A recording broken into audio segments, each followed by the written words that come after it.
know, it would really help if I actually turned the mic mixer up. So, as I was saying, clearly I am not a streamer. But I figured I created Mario Adventure 3, and I figured it would be really cool to actually I want to make sure that you guys can hear me now.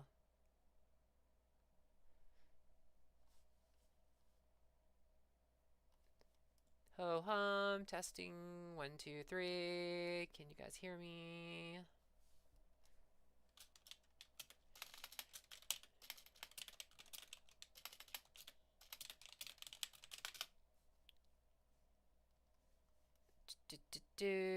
Testing.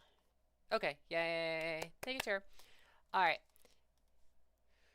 So what I'm going to be doing is that I'm going to be playing my own game, and I am going to be recording the streams and breaking them up in chapters. So this stream turns into like a guide for other people who are playing it. I will say my stream will be a little bit different than everyone else's because I obviously know everything about this game. So you're going to learn about things that I'll tell you right now, if you don't want any spoilers at all, this is not the right stream to watch. But you're going to learn all the secrets that are in this game. I figured also it'd be good to document it and kind of put it out there because I know there are things in this game that people are just not going to know about. And this will be really useful for speedrunners because my hope and my goal and my desire is that this is streamed on something like GDQ. But you know, we'll see. We'll see if you know, if it goes that well. So yeah, so this is just a huge thing for me. I seriously cannot believe that I finished this in 12 years.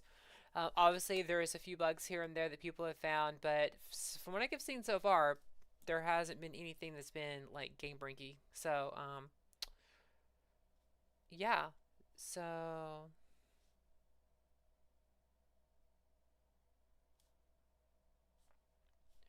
just adjusting a few things real quick because I am, like I said, new to this and where.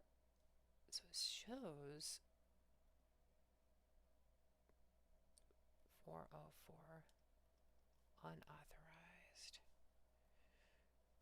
So let's see here. No, save. Yes, I know. Okay, so YouTube is working, and I'm looking to see if I can get Twitch to work. I'm using restreams, so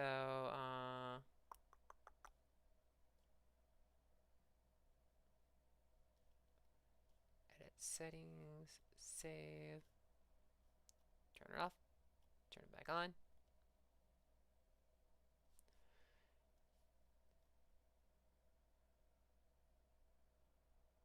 There we go. I just had to turn it off and turn it back on.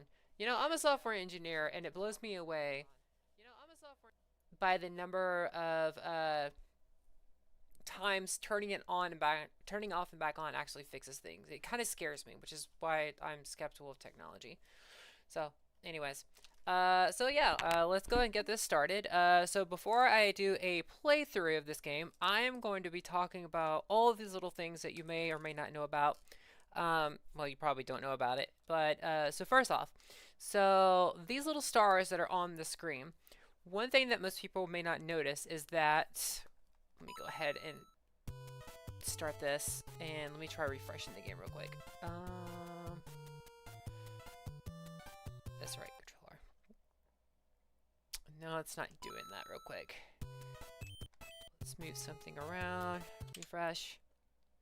Of course, it's not going to.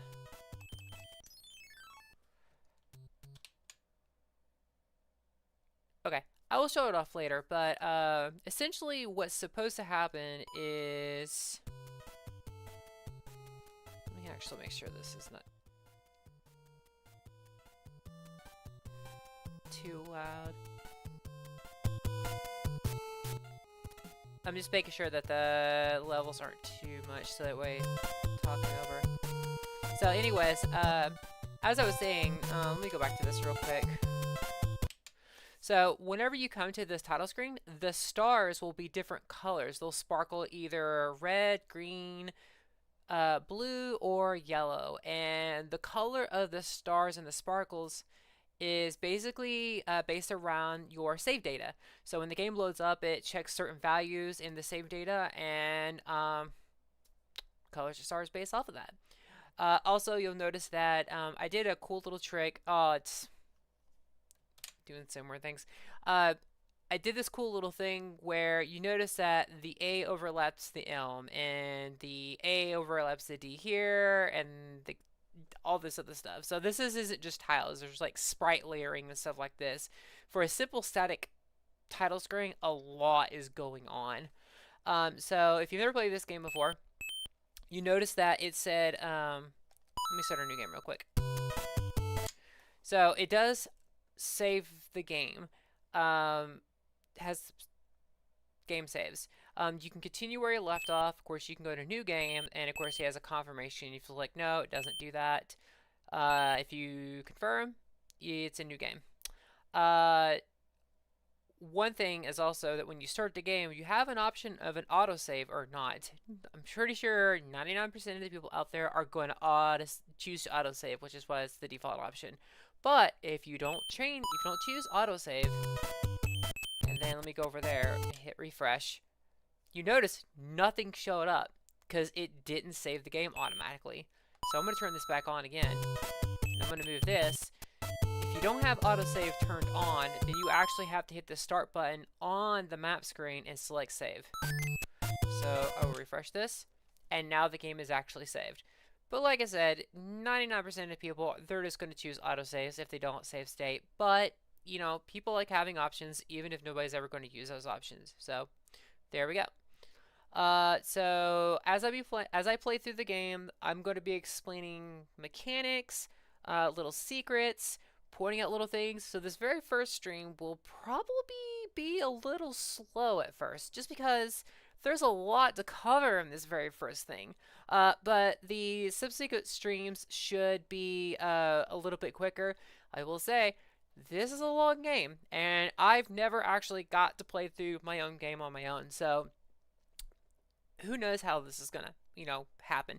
For all I know, I may get frustrated and just go edit the game like in real time. Like, I'm just gonna make this crap easier. So yeah. So let's see here. Before we get started, a few other little things that people may not know about. So the pause screen on the world map, obviously that's completely new. It has another function. It's not just to save the game. There are cheat codes that are in the game.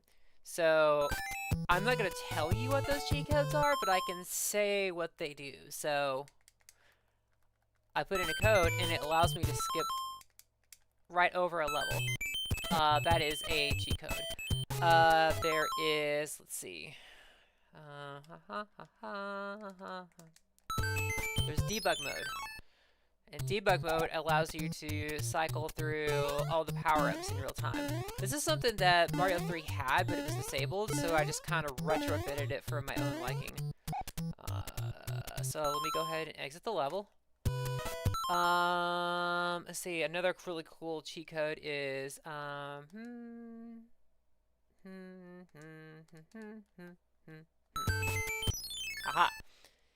So when I put this in, you get like a moon jump. You jump way higher, and like gravity is just like really, really low. These codes will be made available, but you can get them, like the game will tell them to you if you 200% the game.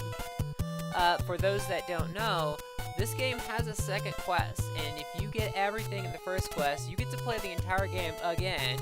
But there are a significant amount of changes in the second quest. Most of the levels are new with new sprite layouts. There's new enemies. There are some levels that are just completely new when you go into them. So yeah, there's a lot of waiting for you. And yes, there is a true final boss. So yeah, I won't spoil that. But yeah, there's a lot for this game to offer, and it rewards you if you find everything there is to find in this game. Alright, so I'm just going to reset this so I can clear out that debug code and everything like that. And let's go ahead and get started. So, beginning basics, of course. Oh no. Okay, never mind. So a lot of people have pointed out that the tutorial can be pretty brutal. So the tutorial is in here for a reason, because the game makes use of all the power-ups, brand new abilities. And I wanted to make sure that people were aware of all those abilities, because if you kind of ignore them, then you're never going to get very far with, you know, you might be able to beat the base game, but you're not going to see everything there is to see. So, that is why this is as long as it is, and why there's so much going on. So, with Fire Mario is mostly the same, except one key difference is that holding up allows you to throw fireballs up in the air. And this can actually be pretty useful whenever you're going through the level and you're trying to, like, aim things. Ice Mario does not have that ability.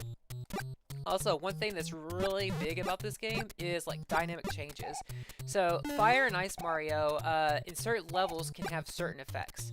So, like, Ice Mario here, he can create ice bridges whenever his water hits the top of water. Conversely, Fire Mario can actually melt that ice. So Fire Mario's fireballs can also do things like burn bushes, and other things. Ice Mario can also do things like freeze munchers. One thing is that an enemy's fireballs or ice balls have the same interactions on the world that Mario's does. So you could be on an ice platform and a fire brother will, or a Venus fire trap will actually, remove the ice because the fireball actually hits it. So now we're on the Raccoon Mario. So Raccoon Mario, the only major difference that he has is that... Oh, shoots.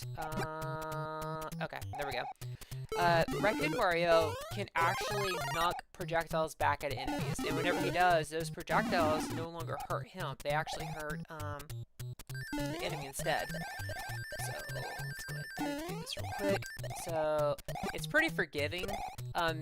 Your tail doesn't have to hit the projectile. As long as you are spinning, and you will knock it back. So, there is quite a bit of leeway in that. So, this is Firefox Mario.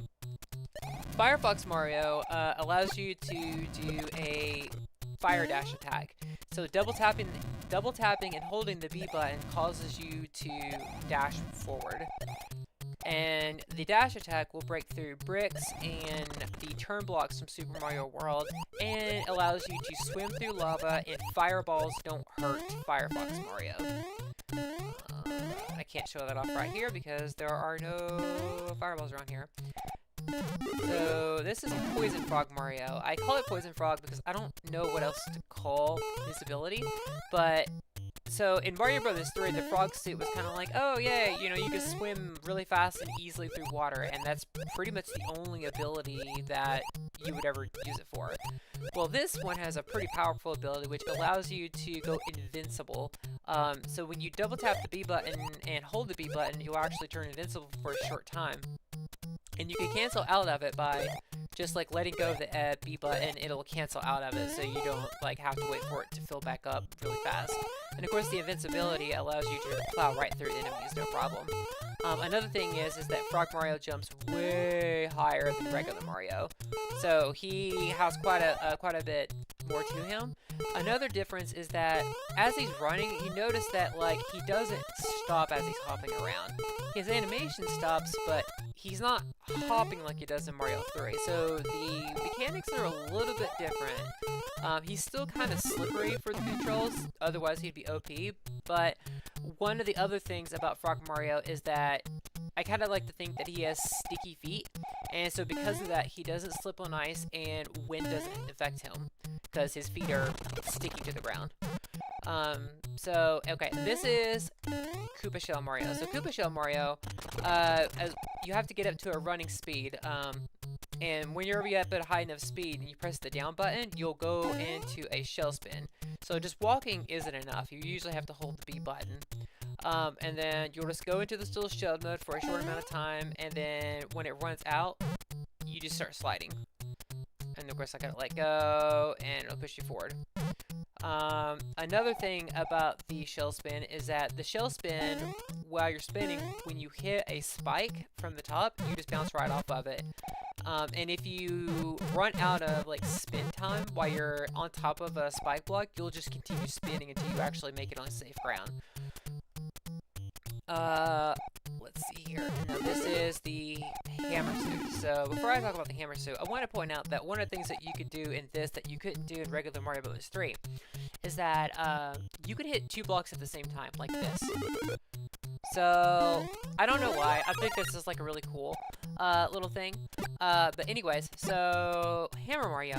Hammer Mario's hammers are obviously bigger than what they were in Mario Bros. 3. And they can activate and break bricks and blocks and stuff like that. The hammers can also break stone blocks that you'll see throughout the level. And of course, hammers are pretty powerful.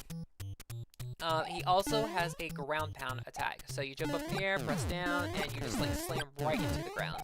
So jump up, and it goes right through all those enemies. It breaks and everything. The ground pound's attack is basically the same properties of a hammer. So if the hammer hurts the enemy, the ground pound will also hurt that enemy. So this here is the Ninja Shroom. The Ninja Shroom allows you to throw shurikens in 7 directions. So you can do like down at an angle, straight across, at an angle up, or straight up. You can't throw shurikens straight down, just because there was a technical reason behind it. It just kind of makes it really weird when you're standing there and you try to throw one down. It just doesn't quite work the same. So I wanted to avoid the frustration of I want to throw a shuriken down while I'm standing still, but you can't because you're ducking. So another thing is that Ninja Mario can do is he can do wall jumps. Now the wall jumps are a little tricky. I had a hard time coding this, but the way that this works is that when you're up against the wall and you jump up, what you have to do is press in the same direction of the wall that you're going up against. If you let go of the D-pad, you will stop sliding down and you can't wall jump. So in a lot of games, you're used to hitting back in the opposite direction to wall jump, when really you want to hold your button up against the wall until you actually do the jump, and then you can move like mid-air in the direction that you want to go. Now the timing is a little precise like that, but I'm going to try to improve it in the future, but this is what it is for now. So obviously you can wall climb all the way up, and a speedrun strat is that if you get the timing just right, you can actually do a wall jump where you don't ricochet off the wall. You actually wall climb instead. It's really, really, really, really hard to do. But as you can see, I do a jump and I don't actually move back. You have to, essentially, as you're clinging against the wall, you hit A and the opposite direction at the exact same time, and then you'll actually wall climb instead of wall jump. Nothing in the game requires this, but if you get the speed strat down, you can skip a huge chunk of the game and the levels by just using that strat. So, you know, I will say I want to reward speed strats and people who essentially break the game. So, yeah. So, if you're a speedrunner, be sure to practice that and see if you can't, like, completely destroy this game. So, okay, so we're here to the mouse mushroom. So a lot of people don't know, but there is a story to Mario Adventure 3. I just couldn't put it in the game, and I didn't put it anywhere on the website. So, the story of Mario Adventure 3 is that Bowser's kingdom is overrun by these mouse mushrooms, and he has asked Mario to clear the mouse mushrooms because Bowser thinks the mushrooms are coming from the Mushroom Kingdom. So in sort of to like prove the innocence of the Mushroom Kingdom, Mario is going through Bowser's lands and destroying all the mouse mushrooms. And along the way, he's finding these magic stars and he's collecting these magic stars. And it seems like a pointless little collectible thing along the way, but I will say that it actually plays a role at some point in the game. I don't want to spoil that much, but you'll find out later. But the stars actually do play a part very far into the game. So, you know, the goal of the level is to reach this mouse mushroom. Oftentimes it requires the level's mechanics to destroy it, and they're pretty vulnerable. You could hop on them, you could throw shurikens at them, you could do pretty much anything to destroy them. And that ends the level. So, that was a lot of introduction stuff, so, yeah. So, I'm trying to think where else they say. So, obviously, you see that the levels actually have names on them, and you could re-enter levels and replay them as many times as you want. Let me show one thing. So, when you re-enter a level,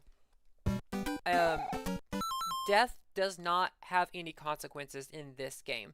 The only thing that you lose is progression that you've made in this level. So, like, you can see I am, like, Ninja Mario now. Let me go ahead and get hit. Okay, I'm dead. Let's go down to the bottom, and let me die. And thank you, everyone, for the congratulations. This has been such a huge project, and I'm so glad to see people are excited about it. So, thank you for the congrats and everything. It means a lot to me, so, yeah. Oh, wait, I lied. Death has one consequence. You lose your power-up. So, I forgot about that part. So, I will show that, let's see here. A few other things. Okay, I'm gonna grab a few coins. So I die. Notice my coins go back to 22, because that's what I had before. So, when you're playing a level, the only thing that you lose is the power-up that you had when you entered the level. But if you have a badge or if you have an item, that gets reset. Your number of stars get reset, chairs get reset, all that jazz. So, yeah. So, let's go ahead and jump into Leaffish Lagoons. And once again, there's going to be a lot of dialogue in the middle of this one because there's a lot to point out in the very, very beginning. But these streams will get a little bit more streamlined as we get further into the game. So, as you can see, there is a day-night system, and you can see that the stars are, like, parallax scrolling. And they're always there, and they add a lot, so it kind of makes it so that my backgrounds don't have to be nearly as dynamic or as filled out, because it's always there, and it kind of, adds a lot to this game. So, while we're at it, let's talk about shells. So, Mario has a lot of the same modern shell mechanics he has in other games. So, he can drop shells like that by holding down and letting go of B. You can kick a shell straight up. If you hold up and let go of B, it kicks the shell straight up and it does not go into a spin. However, if you hold up and you're moving, it'll kick the shell up into a spin. The speed of that spin is relative to the speed of Mario. So, Mario's moving slow. Oops. Let me try that. So Mario's moving slow. Whatever. Let's try that again. So, yeah. So Mario's moving slow, and it's a little bit slower. And then, of course, if Mario moving fast, and then I kick it, it moves fast. And then, let's see, so I'm going to use this, and if you're kicking the shell upwards, it will activate blocks and obviously break bricks and stuff. So I got the first magic star in the level. Every level has 3 magic stars, and they are required for progression to the boss levels, and they are required if you want to 100% the game and get to the second quest. So, yeah. So if you're just happy just like completing the base game, go right ahead, but there is a lot more to see in this game if you 100% it.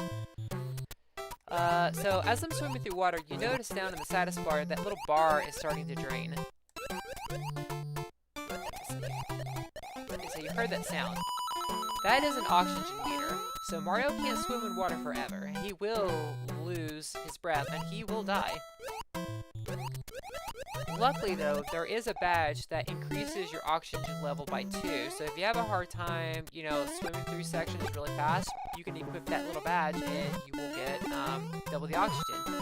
Frog Mario also can hold his breath indefinitely underwater, so you won't die from O2 depletion. Thanks, Not So Ninja, for the congrats. Okay, yeah, let's see here. Oh, I did not mean to kill my guy. Let me go grab this shell. So, there's actually several ways to get up there. So I can either use the shell to bounce off it, but I'm going to show people the preferred way. And I already forgot to mention checkpoints. I'll mention checkpoints whenever I come across an enemy here.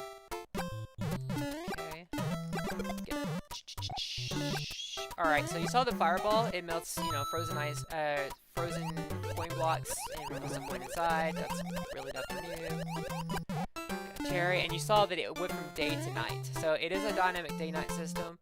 Down in the status bar, you'll see the little line ticker that's moving. It's the symbol of the moon. It'll turn into a sun during the day, so it kind of gives you an idea what the time of day is right now. So you can pick up strings and you can hop on them to send you flying into the air. There's actually three color springs in the game. There's a red one, green one, and a gold one. The red one is the weakest, the green one is stronger than the red one, and the gold one is the absolute strongest spring. Also, so since we're talking about day-night stuff, I wanted to point something out real quick. So the day-night system isn't just an aesthetics thing. It actually has an effect on the behavior of enemies. So for example, with the Koopa shell, with a Koopa Troopa, whenever I bump on his head and he goes into a shell, I don't know if you noticed, but he's in a shell a lot longer than usual. Now during the day, that time that he's in his shell is much shorter. So the thinking is, oh, it's at night, he's going to sleep a little bit longer. It's kind of the thinking, you know, I kind of went with. The Koopa Troopa isn't the only one that has this, changes. Like, not every enemy, but most enemies have a difference in behavior depending on it's day or night. And night does not necessarily mean that the enemy is tougher. Some enemies are tougher during the day. So you see I spun right through this section to get to the secret area right here. There's actually the second magic star is right there. I'm gonna go down here, I'm gonna grab this cherry. And I'll talk about what cherries are for a little bit later as well. So, okay, now that it's daytime, let me go ahead and just show this off here. Where are you? So there's the Koopa Troopa. Give him a second. Bump on that Cheep. He's just taking a short cat nap. See? Way shorter than the regular, in the nighttime sleep time. So of course, you know, Munchers counts as spikes, so I'm able to ricochet right off of them.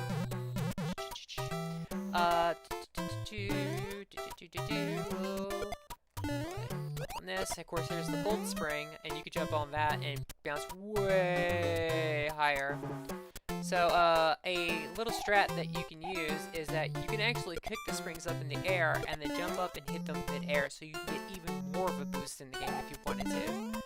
And you can actually carry multiple springs and just kind of bounce up all of them as you're kicking them up. So that is a speed start if you're a speedrunner. Let's see here. One more thing real quick. So the P meter from Mario 3 makes a return, but it actually has... Hey there, Super Michael. Funny you're a Kirby fan. I actually have a Kirby hoodie on right now. So the P meter acts like a power meter for other power-ups. So if you're Raccoon Mario, it'll kind of give you your fly time and it'll show that it's charging up. But notice as the Koopa Shell Mario, whenever I go into my shell form, the P meter runs down. And then I stop my shell whenever it depletes. And I can't go back into my shell until it fills all the way back up. So there's that. See, it wouldn't let me go back into it. So the P meter actually has use for, you know, for multiple power-ups, not just Raccoon Mario. So let's go ahead and just go ahead and beat that mouse mushroom. Alright, so Let's go to the item emporium. So, these items, the way that the items work is that when you purchase an item using coins, they show up in the lower right hand corner in your status bar, and you can use them inside of a level by pressing select. So, for example, let's use, well, Saving Wings isn't a good one right now. Let's use...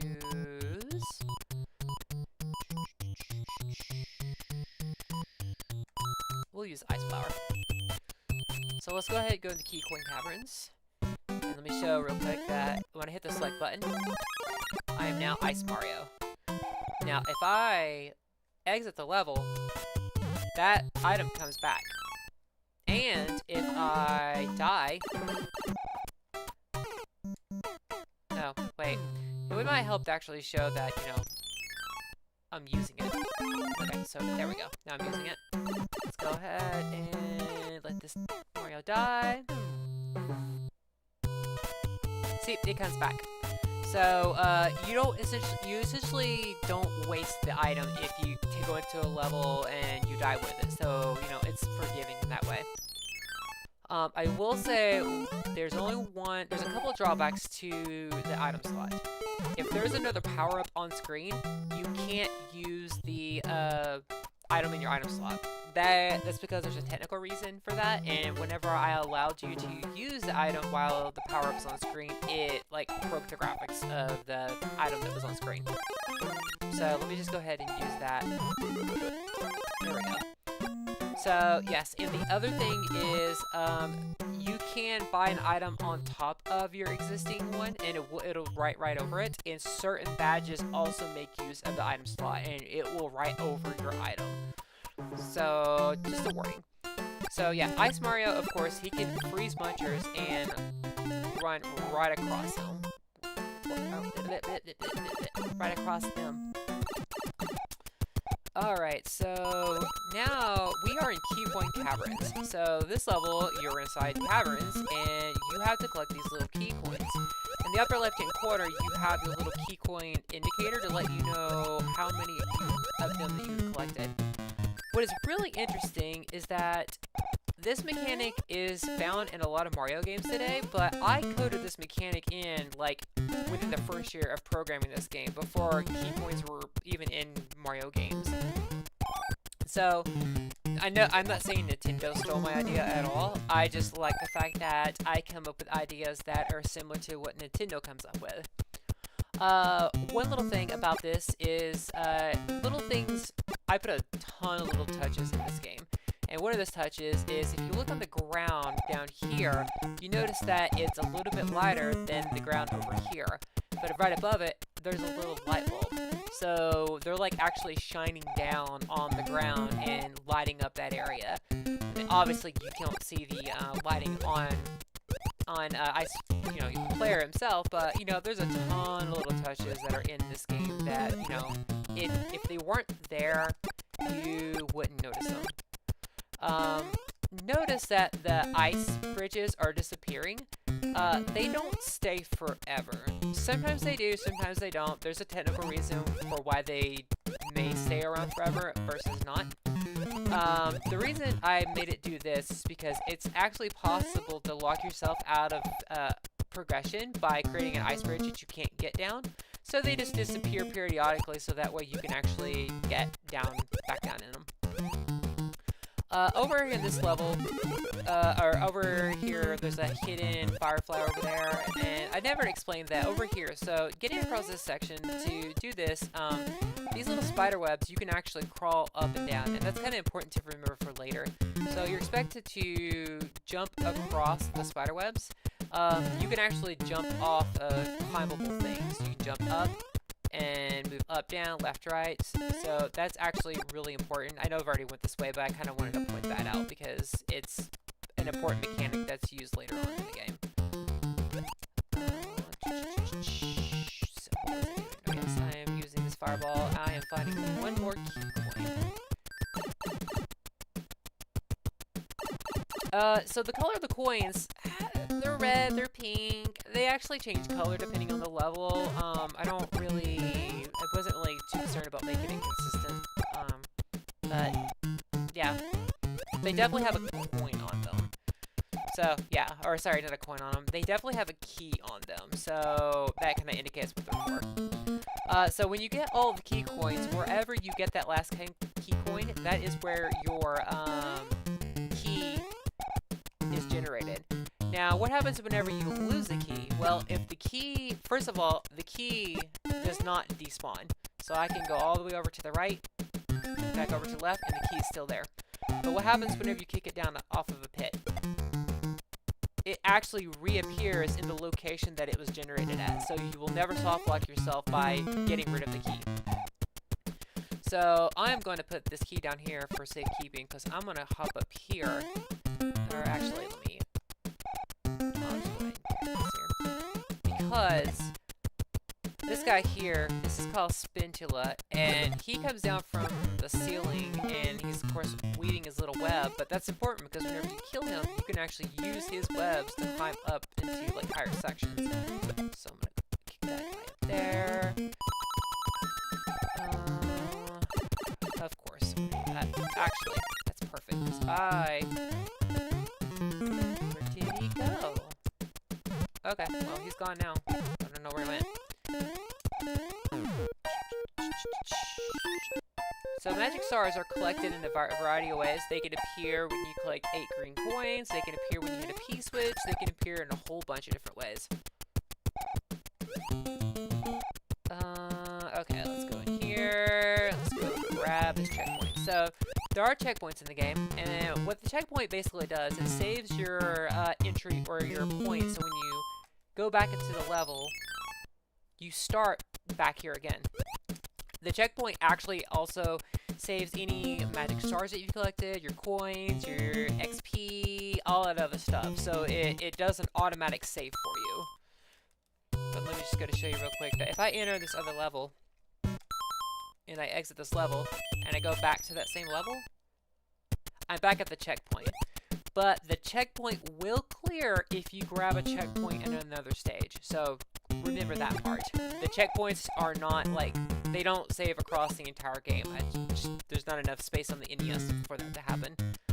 Come on. Okay, cool. So let's see here. So of course, Ice Mario can freeze enemies and pick up their blocks. But they don't stay frozen forever. They will eventually break. And the reason for that is for technical reasons, because if you were allowed to carry them throughout the entire stage, it would break certain aspects of the game, so there's that. So, oh yeah, so this pipe here leads to a bonus area with a cherry. So let me go ahead and grab this frog suit. And let me double pass right through these guys. To get the cherry, and then I'm going to go down this pipe, and jump up here, and get 2 cherries.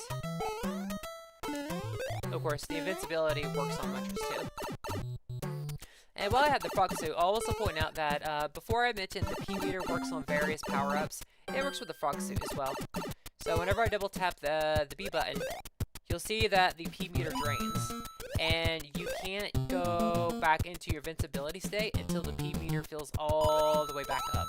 Now, you can cancel out of your invincibility state by double tapping B and letting go of B, and then your P meter starts to refresh instantly. So that way, you're not left vulnerable if you don't want to. Plus, it can be like a speed strat if you're trying to, you know, time your invincibilities just right, so that way you can kind of chain them together. So going past the electros here leads to another secret. Let's go through here. Electros. Yo. Okay, there we go. And then this is the exit to this section. And let me go ahead and show you real quick. So the whole point of this section is that, you know, you go through here and you're like hitting these different blocks. And the balance mushroom is actually hidden in this block right here. And I ran right into him, so that was on me.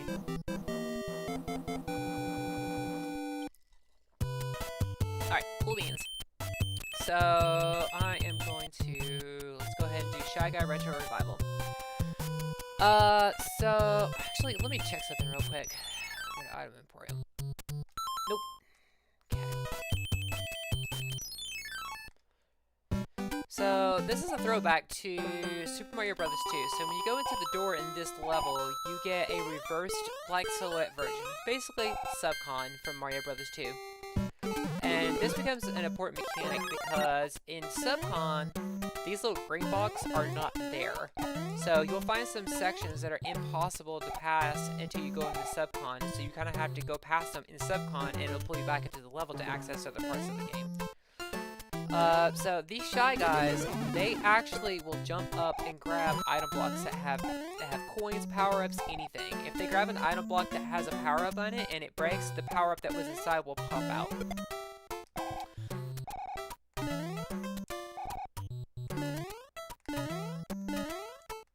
You know, that's actually a really good idea, Landendorf. I'll see about making that change. Ah, crap, I was paying attention to the chat when I should have been paying attention to my game.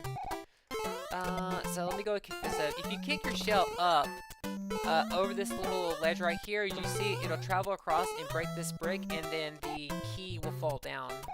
We'll use that here later for another reason. So I'm gonna grab this shell because there's a Shy Guy over here, and he can be irritating because he jumps up and he takes that block and throws it at you. So let me go ahead and grab this key because this key is used over here for this lock. And the goal is you have to jump over here, all the way down here. So that way when you come out of Subcon, you're right here. And then when you're over here in this section, there's a little leaf that you can grab. And actually, there is this guy. Let me go ahead and get rid of him. Come out. Jump up and get the Zika Star.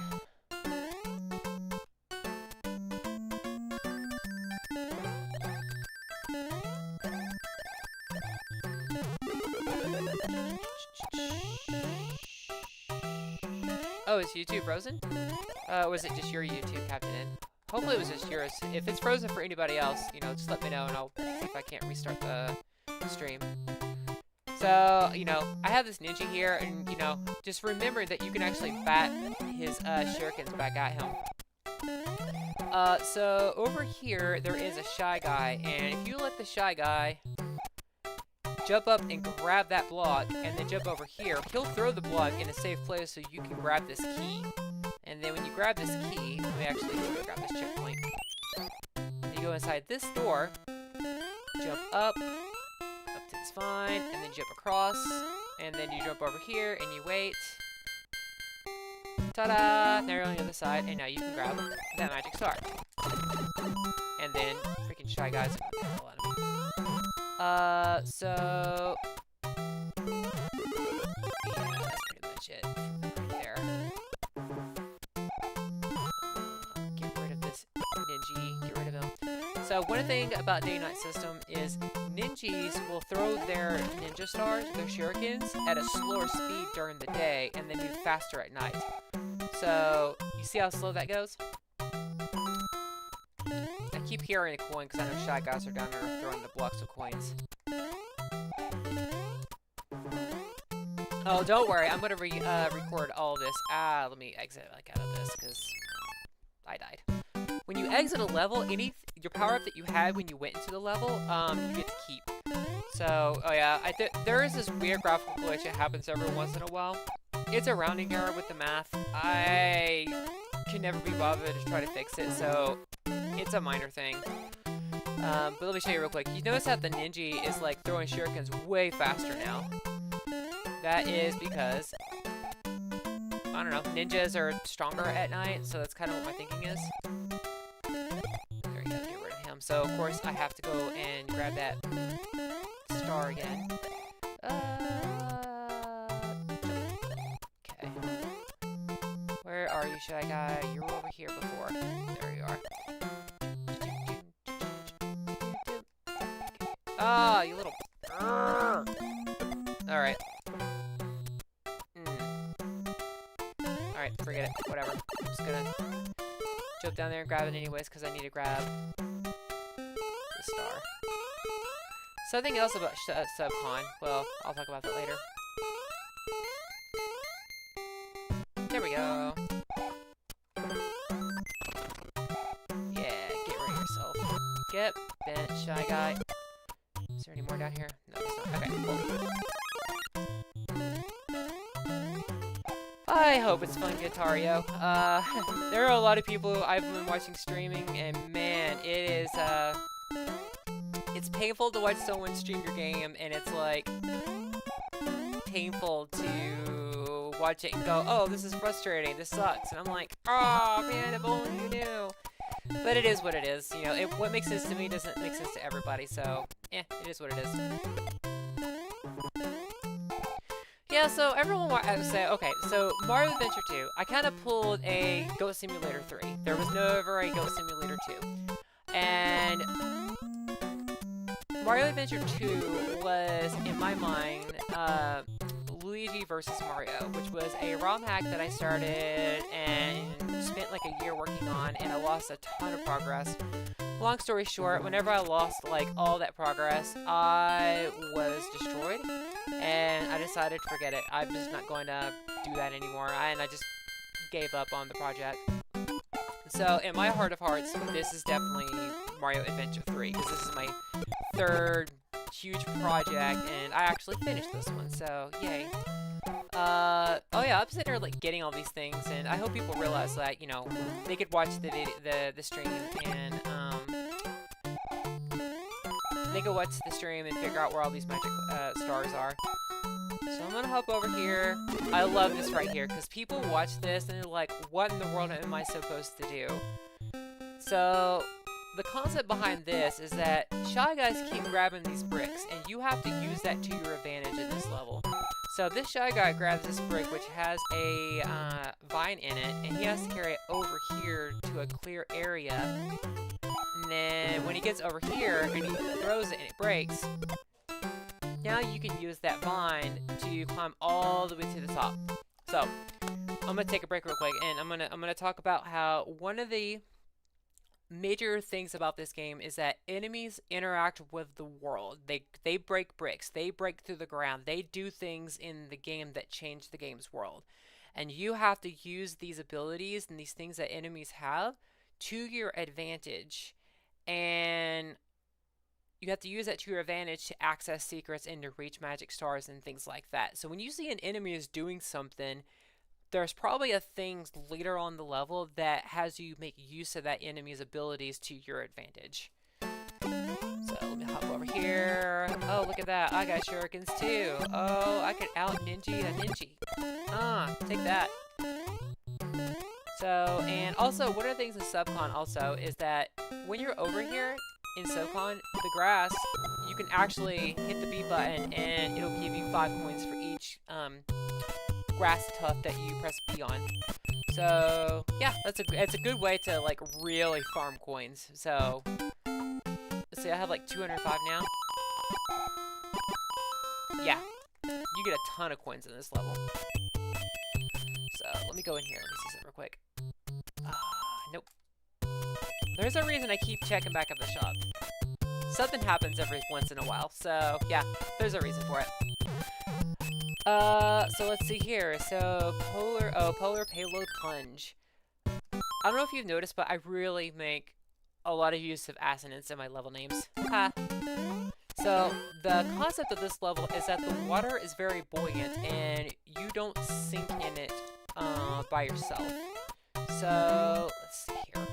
In order to sink into the water, you need to grab a weight or a shell or pretty much anything, because the ice is strong enough to hold you and it's strong enough to hold an enemy, but it is not strong enough.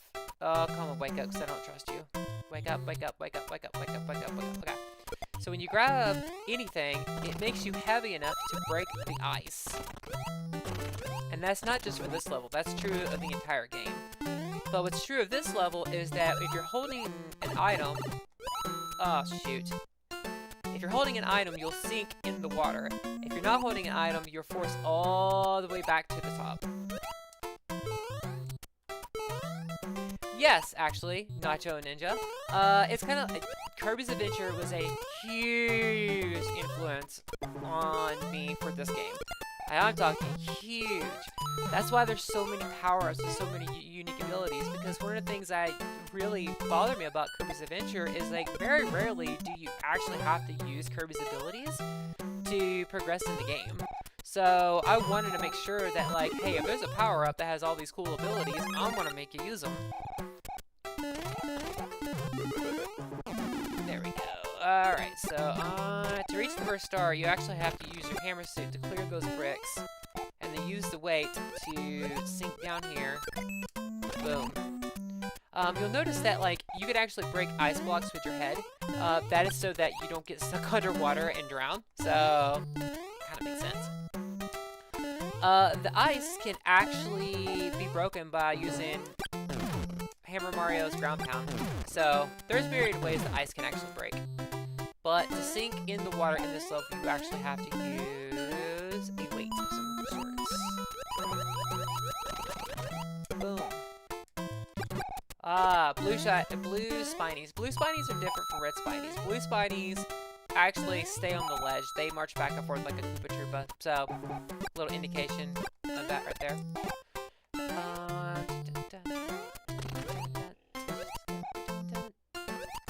Oh yeah, there's a hammer on there.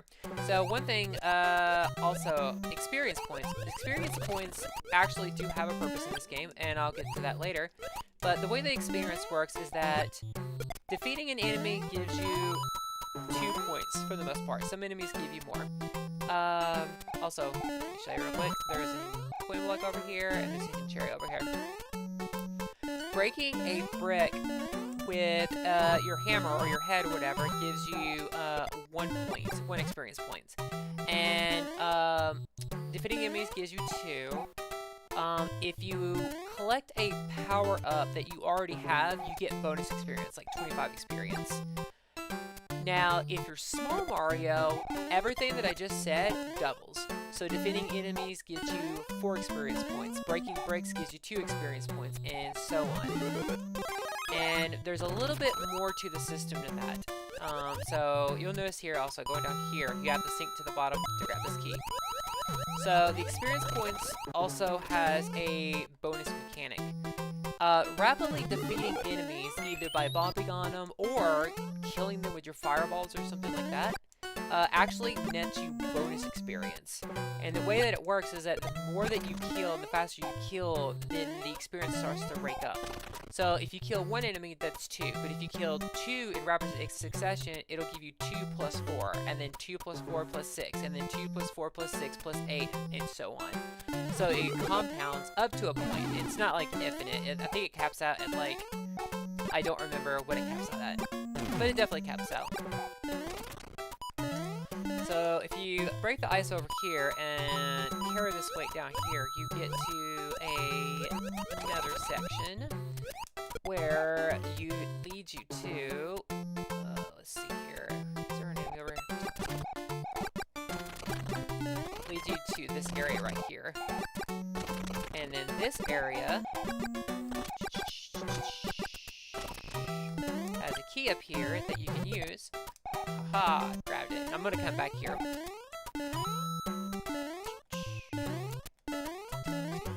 This will actually lead to the 3rd star, so... Oh no, I meant to keep that. Oh well.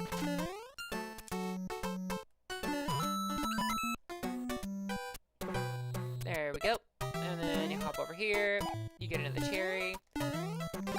Fuzzy beetles are susceptible to being frozen.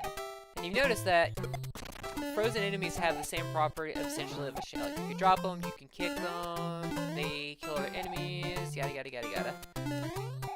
So the intended solution to getting up there, I guess I can show that real quick. Here, kill you, jump up, grab you. Obviously, I know what I'm doing because I made this game, so... If you're not, you know, if you're, like, watching me play this, and you're like, oh my gosh, she's so good at Mario. I am not really that good at Mario. I'm just really good at my game, because I know the mechanics really, really well.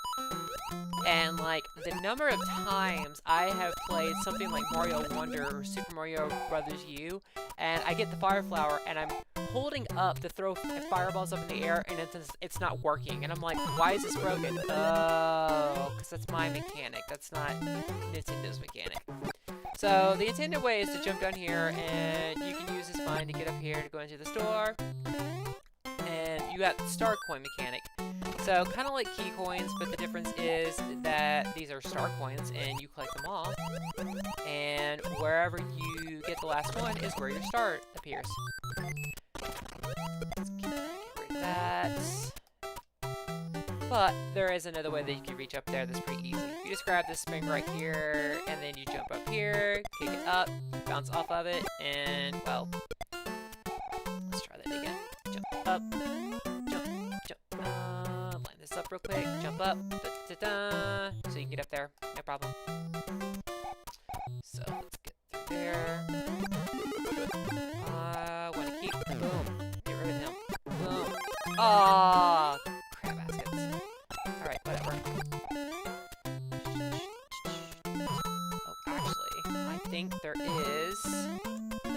There it is. You notice there's a lot of power-ups in this game. And that's for good reason, because these levels can be pretty tough, and I want to, you know, give people lots of chances.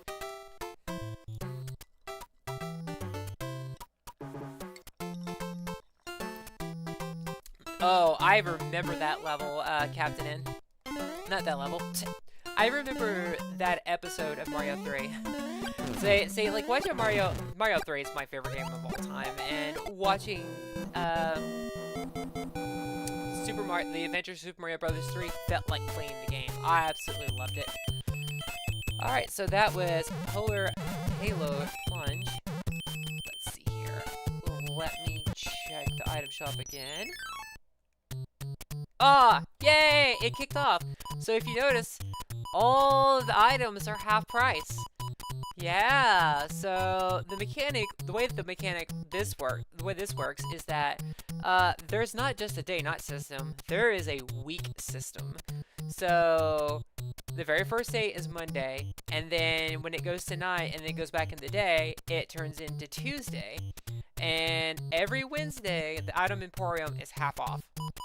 So there's no indication in the game of what day of the week it is, but if you if you can remember in your head, you can get some really good deals in this game and get half off on everything. So I am going to get the 3-heart health item. The 3-heart health item is exactly as it sounds. It lets you take 3 hits before you lose your power up. So these are stone blocks, and you can use your hammers to get rid of those. And jump up here, grab another cherry. Now notice I got extra XP. You don't get XP for grabbing a power-up at all. It's only when you grab a power-up that you already have. Hey there, Steve and Atashi. So this level is called Veggie Volleys, and it is called that because the green shy guys will pull turnips out from the grass and throw them at you. You cannot do that, but they can. So yeah, it's kind of like a little twist because in Mario 2 you could do it, but they couldn't. So I like doing little things like that. So this is obviously Mario 2 themed. It's got the waterfalls, it's got the logs and stuff like that. One thing of note, and I see this trip people up sometimes, is that when you jump on a log and you let it fall, it will come back, and you kind of need to know that. So remember that. So if you keep your hammer suit and you go over here, so there's this section right here that trips a lot of people up. So you jump up here, and you have to wait for the logs to reappear, and then you jump across like this. However, there is an easier way. If you have your hammer suit, if you jump up and you get rid of these blocks, you just jump right here and grab your star. Boom, there you go. So there's an easier way to get up there if you have your hammer suit. A lot of hammer suits in this level. Speaking of which, I need I need a fox suit. Or do I? Oh, no, I got the first magic sword already, so I do not need fuck suits, so... Boom. Yo! Star. Okay. Actually, there is a secret over here that I need to show people.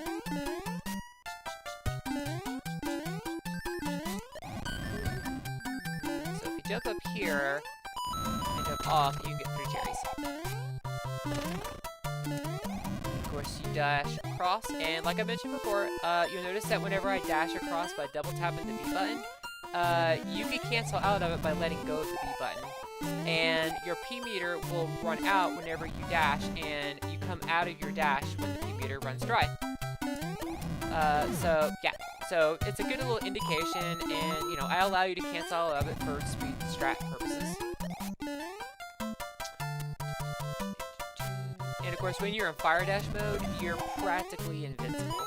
Not 100% invincible, but most things will not hurt you when you're in fire dash mode.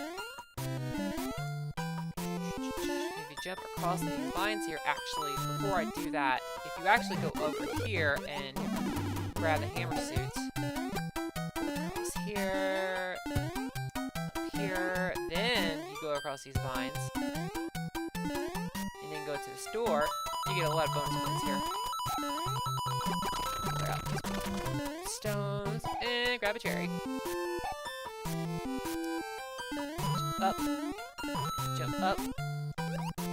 Ah, yeah, so, yes, there was a boo power-up, and there is some lingering code that still references that power-up, but it is not in the game in any shape or form. It's just, like, a few variable names that are still out there.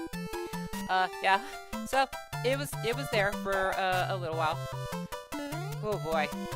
Alright, so this section, I see trips a lot of people up. So, the way that this is supposed to work is, first of all, let me go all the way over here. Over here, you'll see that there's a key, and if you got your hammer suits, or, yeah, I guess that is right. But yeah, if you have your hammer suit, you can grab this key. And then, when the logs fall down here, you use that to jump up to this platform here.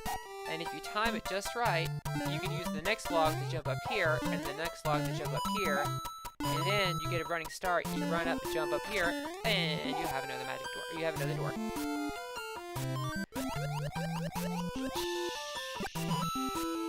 Down here, underneath. Let's see here.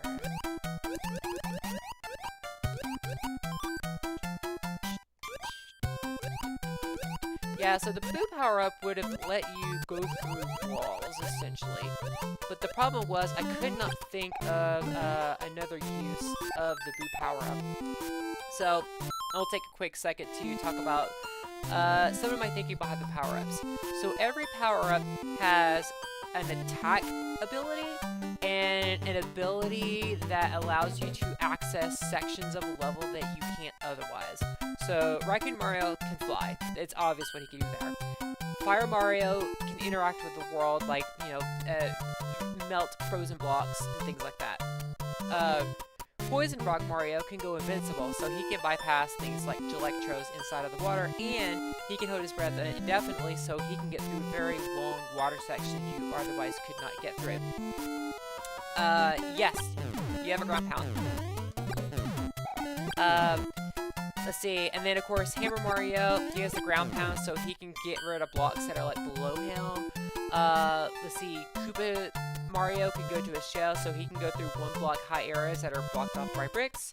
Ninja Mario can wall jump, obviously accessing areas that you otherwise couldn't. And then, oh, what was the other one? Shell. I have so many power-ups. Ice Mario can create ice bridges and freeze like munchers and stuff, and that's how you can use that to access areas you otherwise couldn't. Let's see here. Let me adjust something real quick, because I noticed that my camera is a little off. Okay. Okay, so now that I got that, let's go over here. And you know, I got this 3 heart thing, and I'm not even using it. Like, I should probably get hit to show it off to see what it does. So the 3 heart item, I'll just go ahead and I'll just go and kill him, and I'll show it off in the next level.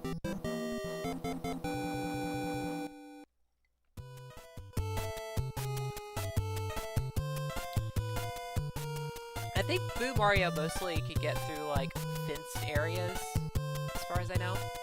So maybe a little bit more. Oh, so this is our badge hut. So like you guys made this game too.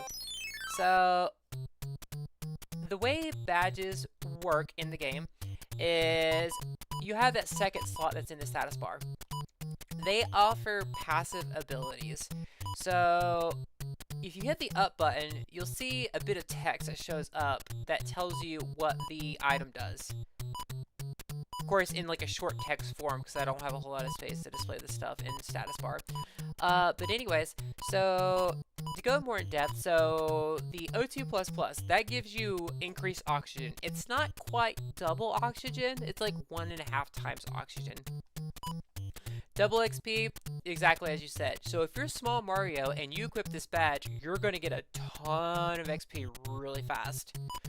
Double P meter. So double P meter increases the length of P meter that you have, which means more fly time as Raccoon Mario, longer invincibility time as Frog Mario, longer shell time as Koopa Mario, and a longer dash time as Firefox Mario. Double coins, that's self-explanatory. Item reserve. So this is like Super Mario World. The way this works is that when you equip this badge and you collect another power-up, the power-up that you currently have will go into your item slot. And that does mean it will overwrite any item that's there, even if it's an item that you bought from the item shop. So, forewarning on that one. So one thing about the badges that's a little bit different is that badges are a one use per level completion. So when I equip this badge, I keep it until I complete a level. Once I have completed that level, the badge goes away. So you can't just keep a badge, otherwise there would be no point of having cherries in the game. So Star Radar. The Star Radar will put a little indicator on your status bar and let you know where a star is. Sometimes it'll even point you to the pipe that you need to go into to get to the star. So it's a really good way to find hidden stars if you can't figure out where, like, you know, they are in a certain level. Excuse me. So I am going to stick with the double P meter. Alright, so let's see. I'm going to play these in order. So let's go to 6. So that way, whenever I'm going to put these videos up online, and I'm going to chop them up into chapters so people can refer to them later on as like a little strategy guide. So this is Gale Force Coin Chase. The premise of this level is that you have this little lockdown here with a 25 on it. The number goes down when you grab a coin. The idea is you have to collect that number of coins in order to unlock this door. So I am going to play through the level and essentially get enough points to get to the end of the level. You notice that enemies will actually stack on top of each other. Not all enemies stack on top of each other, but a lot of them do. Goombas, Koopa Troopa, Spinies, Buzzies, you know, your basic enemies. Also, this level introduces... so you notice there's wind on this level, so you need to use this mechanic to push you underneath this section to grab this coin. This also has turn blocks from Super Mario World, and they work just like they do in Super Mario World. But Firefox Mario can actually break these turn blocks. Now, if a block is turning, you obviously can't break it, so there's that. So I am actually going to get way more coins than I have to, because there's way more than 25 coins. So you could get all the coins you need pretty quickly in this. One thing to note also is that the wind actually affects enemies as well and objects, so you kind of need to use that to your advantage later on in this level. Also, notice how much longer I am going into my dash mode, thanks to the increased P meter. Coins here, jump here, these coins here, let's grab this cherry, come on, come on. So, since the wind is blowing, you'll notice that the water has the moving animation. That's because the water actually has a current. It will actually move you along. So, if you see water with an animation, it's got a current, and it's going to drag you in the direction that it's moving. It's not used a whole lot in the game, but there are a few levels that it's like that. Oh, I am going to need you. So, hop up here. I gotta get 15 more coins. There's 3 up here. Oh, can I remember where? That. Let's see. I think it's slide under here.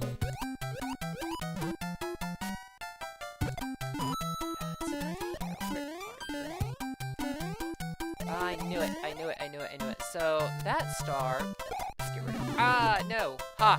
Yes! I have the 3 heart HP thingy whatever. Oh, my P meter is so long. That's what she said. Okay, let's fly up here. That actually gets pretty useful, so I can fly up here and grab that first star. So as you can see, the game can be hard, but I try to give you the tools that you need to, you know, make sections way easier. So if you're having a hard time with something in the game, remember to use your tools that you have, because there's probably another way that you can do it that it's a little bit easier than what you're trying. Oops. And as a reminder, because, Jesus, there's a lot of mechanics in this game, Firefox Mario cannot be hurt by fireballs. Remember this to your advantage. Oh, no. I don't want to go down there. I will take that hit. Oh, well. I fell down. No big deal.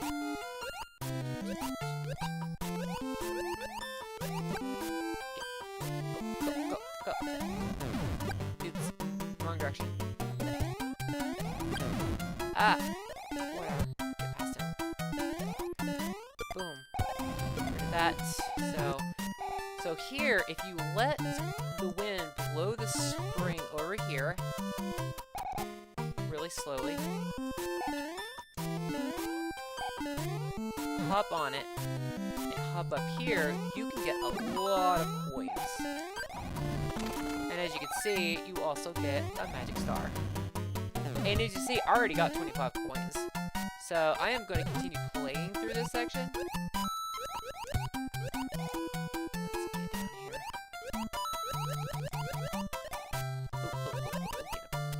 get down here. Get up there. There we go. I'm actually going to use this hop up here. Oh, no. Hop. Whatever. So you can actually pop this here, hop up here, get a cherry. It's hidden. Ah, yes, Nacho Ninja. You notice that the fire shield attack from Sonic Adventure, or from Sonic 3. Yep. That's exactly what my fire dash is inspired off of. So this hack was inspired by Kirby's Adventure, Sonic 3, well, Sonic 3 Knuckles, a ton of different games that I grew up playing. Let's go ahead and get rid of this here. Oh, the 3rd star. So to get to the 3rd star, if you come over here and you hit that spring from underneath, you notice that it bops it up here, and if you get caught up there, let me just kind of show what happens if you get caught up here. You can just let the wind push you as well, and you won't be stuck. Hey, my spring. Grab my spring. I need my spring. That's right. What am I doing? I ain't scared no fireballs. What are you doing? Yeah, take that, Venus Fire Trap. So, just hop up there, and you got your 3rd star.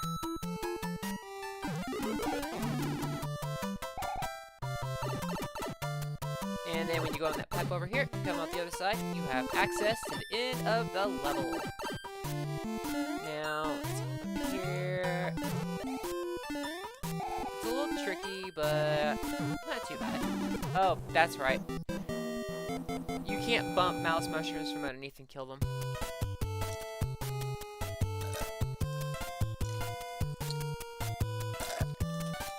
Alright, cool beans. Alright, so I have lost that badge. Let's see here. I do not have the coins I need. I don't really want to farm coins. 7. Alright. So I've seen a lot of people play this level and get really frustrated. It's so funny how much harder a level becomes just because you put a timer on the screen, even though it's got plenty of time. So I am going to make this level look so easy compared to how others have played this. Everyone trips up on this level. But then again, I know the intended path, so it's kind of unfair. So there's a lot of distractions in this level to make you want to grab everything, but you don't want to do that. So if you hit that P switch and you make it here fast enough, you can get the first star. So let's go for this. The key to this level is not to be bogged down by distractions. This so I can get use. Oh no, I should really have used the 3-hit thingy. Heart. Alright, so let's do this. Grab this, jump across. Getting peace meter could be useful there, but you gotta be careful because if you have a raccoon suit and you grab the you gain peace speed, you're gonna shoot. Come on, make it across. Make it across. Okay. Yeah, you want to make it across fast enough so you can grab that spring when it comes across. And I'm just gonna use that. I said I'd make this level look easy, and my game was like, the hell you are. Alright, I've been humbled. Let's go. Let's do this. Up here. Up here, and... So the key thing is, like, you don't really want to grab power-ups unless they're really along the way. Like, if you see one that's out of the way, just avoid it. Grab this. Kick it away. Got my star. Jump up. Grab it. Down. You really want to make sure that you have the firefly whenever you get here. It really helps you get through this section much easier. If you're good enough, you can actually clear that jump without falling down, but you have to be really precise with your timing.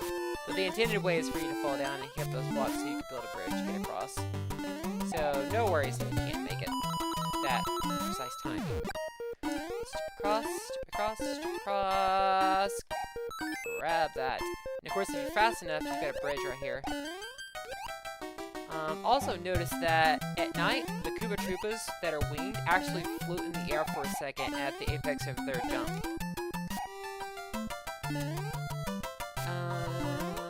Oh yes, these guys are a pain in the butt. Yeah, so I'm going to talk about that a little bit later. So if you have the green spring from right here and you bring it all the way over here and then kick it up, you can bounce off of the spring to get the second magic star that's right here.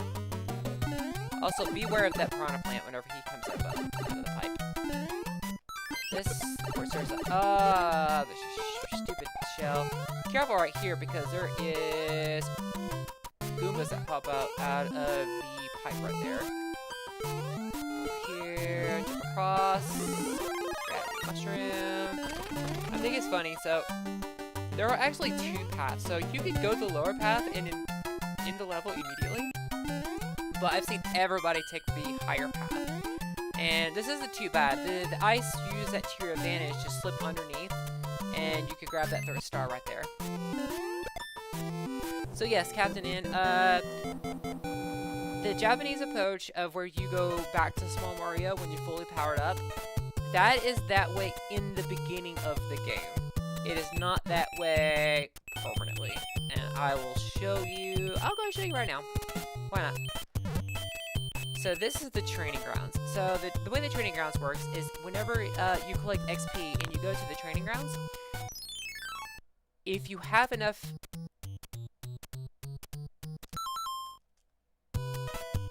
Y'all did not see that. Yeah, see? You didn't see that. I don't know what you're talking about. So, weird little glitch there. I'll have to look into that.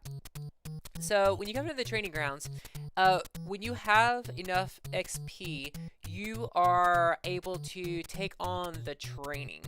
And as you take on the training and you complete the training levels, you gain new abilities. So it's funny that you mentioned that, Captain M, because the very first training level, it requires 500 XP, which I already have. So I may go to the first one. So the way this training level works is that I have to get hit 10 times in 100 seconds. So you read that right. You get hit 10 times. So, and actually, let me do something real quick. I need to get that. How do I get that display off of my screen? I forget. Is it in the video settings? Show FPS. Options, video, also picture, overscan, palette, advanced. Nope. It's lag, tools. Trying to remember. Okay, I'll leave the lag thing on there. That's no big deal. I can see the little number that's right there. So, you see it says 2. When I get hit, it goes up to 3. That is the number of times I have taken damage or gotten hit. So, with this training level, I need to get hit essentially 10 times. And you may be wondering, well, that is a really weird mechanic. Why in the world would I make a level, a training level, where I have to take damage 10 times? Well, the thinking behind this is that the training levels exercise things that will affect your abilities. So it's like, alright, by taking damage a lot, Mario is essentially hardening his body, I guess you could say. Sort of, kind of, sort of, that kind of makes sense, sort of, kind of. So, it makes sense in my head. So anyways, I'm just going to keep taking damage, and I'm going to show you what happens when I complete this training level. And, you know, you have to be careful here, because you don't want to fully power up, because you only have enough mushrooms to basically get hit about 12 times. So if you make a mistake, then you're going to run out of time. Like right now. Oh no, oh no. I only got 5 seconds. 5, 4, 3, 2, 1. Oh no! I screwed up. Okay. Alright. Let's do this again. I got this.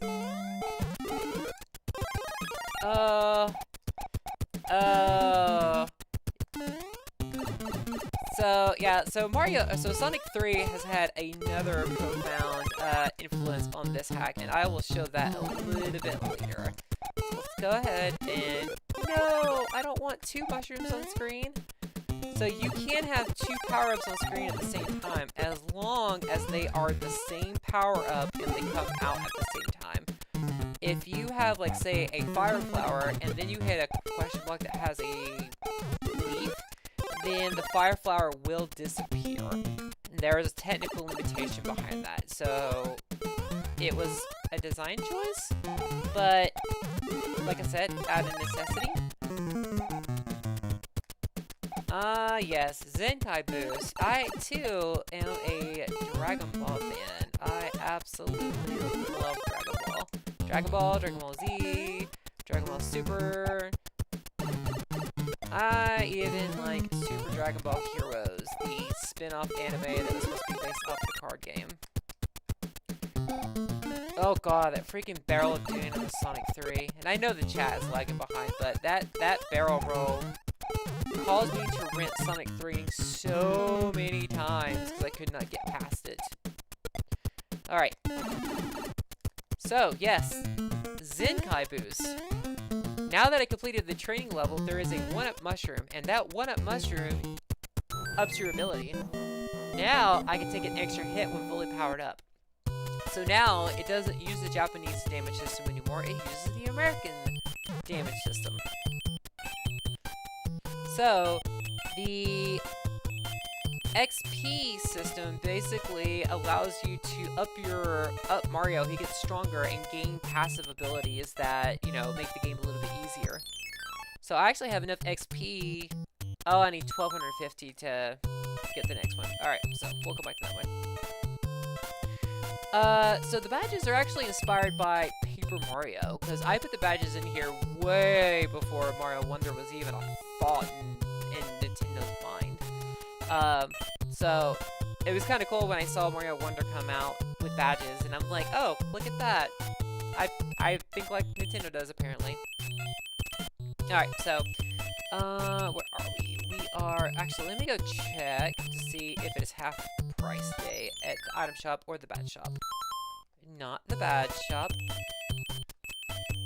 And the badge shop does have a half price day. It is on Sundays. So, let's go in here.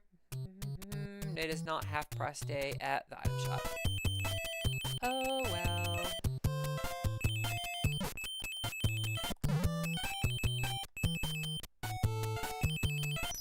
Fungal block fling. I thought about doing in-game achievements in the game, but I can tell you right now, I have packed so much in this game, I literally do not have any space left to add anything much else to the game. I got enough space to like fix minor bugs, and that's pretty much it. Freaking cancers. So this level is based off more Mario 2 shenanigans. It is the mushroom blocks from Mario 2. These mushroom blocks can be pulled and stacked on top of each other. However, there is a limit to how high they can stack. That is a technical, well, actually that is a design choice for a reason. Because, let me show you real quick, if I allow the player to stack the mushrooms as high as you want, you will get stuck. So, what happens is if you try to, let me show you real quick.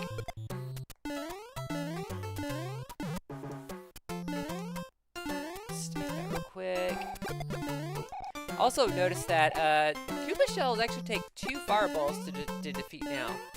Enemies actually have, like, XP, or, yeah, have, like, health systems and stuff like that, so they can't all be damaged in, you know, one hit. Let's see here. Yeah, we'll do this here. So I was talking about the mushroom blocks, and I limit see, you can only do these mushroom blocks so high. And the reason that this doesn't snap in place is because I set a limit on how high they can stack to prevent you from basically blocking yourself. So if you stack it too high, that mushroom is technically still a sprite, and it will not lock into place at all. And that is a design choice. So if you ever wonder why that is, well, that's why. So you have to use these fungal blocks over here, these mushroom blocks, to basically build a bridge to grab the key here. The mushroom blocks can also hurt enemies when you kick them. They won't hurt enemies when you run into them.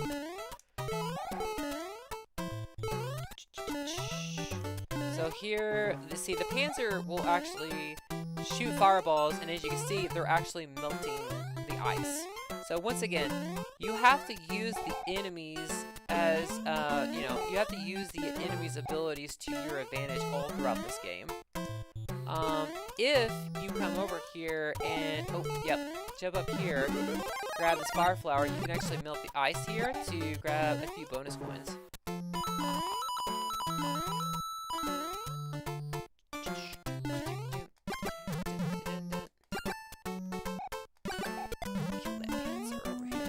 Grab this. I'm going to do this. Lock that in place so I can jump across. Yes, I do want this frog suit. Yeah, so I'm just gonna dash right through him. So here, what you have to do is essentially grab these mushroom blocks. Ooh, there we go. And then, oh no, I fell down. Let's jump back up here. You have to stock it too high. Also, one thing that you have to keep in mind that in this game, or with these fungal blocks, these mushroom blocks, if you drop a mushroom block on top of a background tile, it will not lock into place. And that's because the mushroom blocks are actually a trick. They're not a bunch of sprites on the screen. All it does is write to the level and, like, basically draw a, mushroom block there, which is why you'll notice that it'll snap into place. That's because the sprite is basically writing to the level and then deleting itself. Let's go ahead and do this because I need that frog suit. Wait for the fire to go away. No, let's go get rid of this cancer. Which is why whenever you grab this mushroom block, you have to be careful because you're on the background, which means it will not lock into place, which means it will despawn if you move off the screen. But you can jump up there and grab the next magic star. Then of course you could also jump up here to grab some cherries. And then over here for 3 little coins. Let's see. Oh yeah, I need to grab a key. Where is that key? The key is right there. Oh no, I got hit, but I have the American damage system now, so that's okay. So pasta with no sauce. Yes, this game does have a plot of sorts. No, my checkpoint, I despawned it. Oh no. Oh well. It is what it is. Remember that when you come over here, you can hold up and throw your fireballs up in the air, and you can use that to melt that ice block over here to grab the magic star. Go away, Cancer. So, the premise of the story of this, like I said, I couldn't put it in the game because I didn't have enough space, but the premise of the story is that you're actually traveling through Bowser's kingdom because his kingdom is overrun by these mouse mushrooms, and Bowser thinks that the mouse mushrooms are the work of the Mushroom Kingdom, and he says it is an act of war. So Mario has to prove the innocence by going through Bowser's kingdom and clearing all the mouse mushrooms. So it's a little bit of a plot twist. Also, speed strat, you can use these mushrooms as platforms mid-air and use that to access areas that you normally could not access.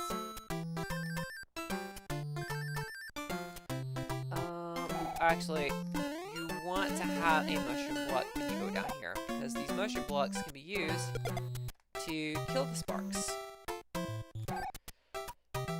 Where are you? Where are you? I know you're here somewhere. There's another spark around here somewhere. There he is. Haha. Oh no, I got hit. And you know, the plot actually does affect the gameplay. Also, if you wait here long enough, where is it? Let me move off the screen. Or maybe not. Oh, there it is. Ha! So, yeah, the spark is supposed to come out of this little fake wall right here to let you know that it's a fake wall, and then you can jump across here, and you can grab the magic star there. Yeah, I don't want to spoil it, but the story actually does play a role in the game. Hey there, Indie Gotcha. So, to beat this level, you guys essentially have to aim these mushroom blocks to kill the mouse mushrooms as it falls. But there's a reset door, so it is what it is. It's helpful. There we go. Ooh, my favorite Koopaling. Actually, give me just a second.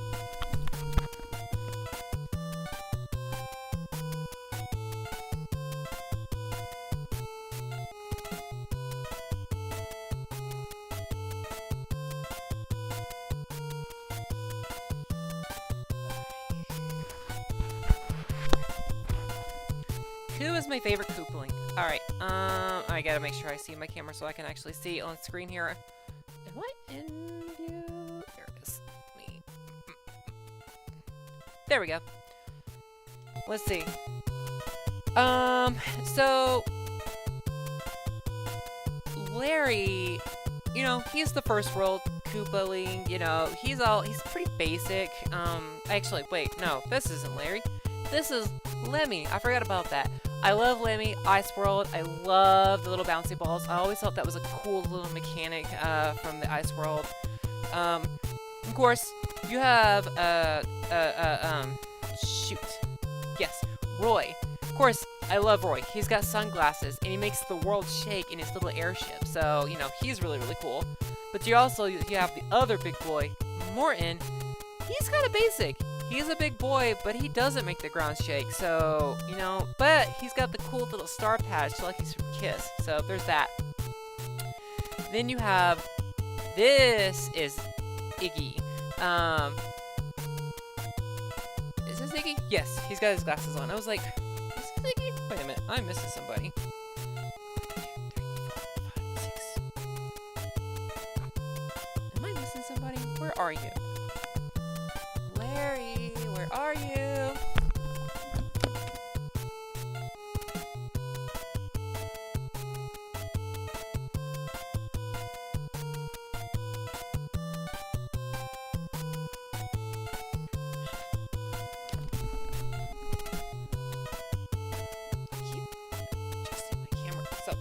So, of course, we got Larry, you know, World 1, pretty basic.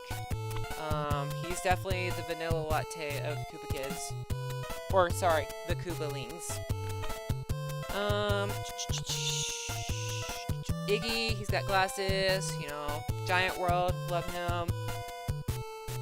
Windio, the only female Koopaling. Hate the lifesaver wand mechanic thing. It is such a pain in the butt to avoid things. Arrgh! But my favorite has to be Ludwig, because look at that hair. Oh my gosh. And of course, he's based off Ludwig von Beethoven. At least his name is. I love... It's Lemmy. Sorry. Yeah, I get the names confused between Lemmy and Larry. I always got them confused.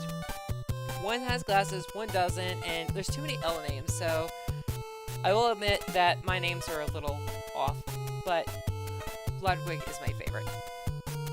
And yes, I have all of the Koopalings. I have a lot of stuffies.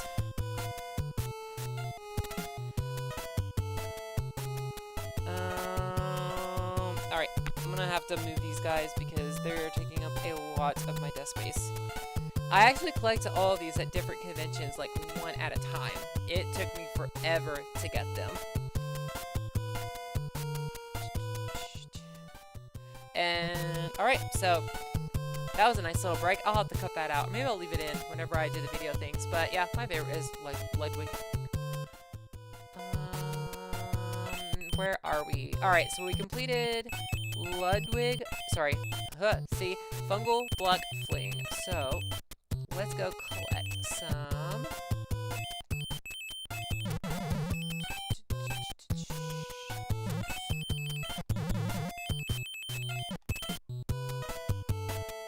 Yes! I love Donatello. I always love the smart characters in video games. It's just, something about them. I felt represented as a smart kid. Oh, I can't buy that. You know what? I'll just save my coins for now. I will, however, go and purchase a badge because they are super handy. Let's use the item reserve.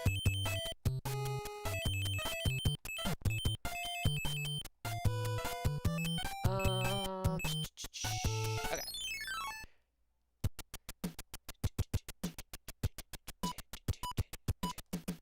Yeah, so this is a rhythm-based level.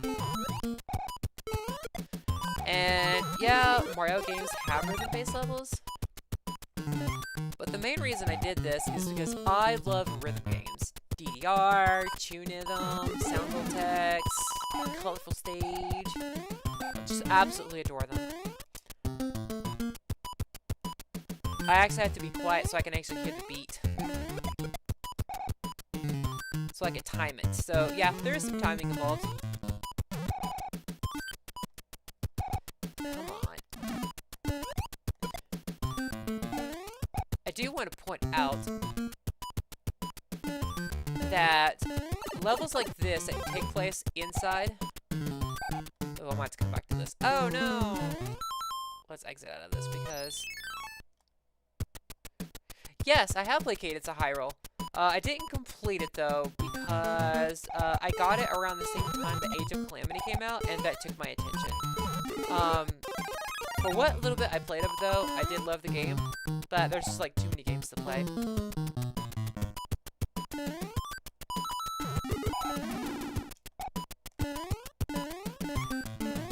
So yeah. Ganondorf. Yes, there are more colors on screen than what the NES is normally possible of. The status bar has its own color palette that is separate from the levels color palette. Yeah, so I use some very fine timing and tricky programming to, yeah, to change colors mid.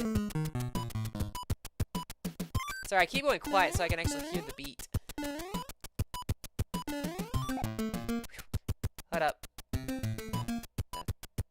There we go.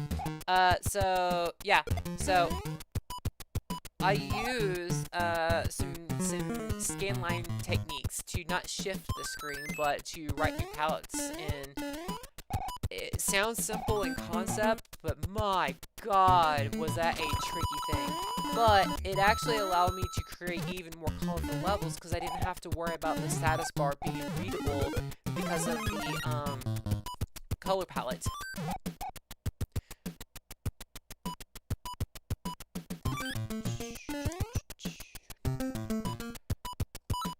So this part is a little tricky. So we do have Goomba generators. Also, one thing to note.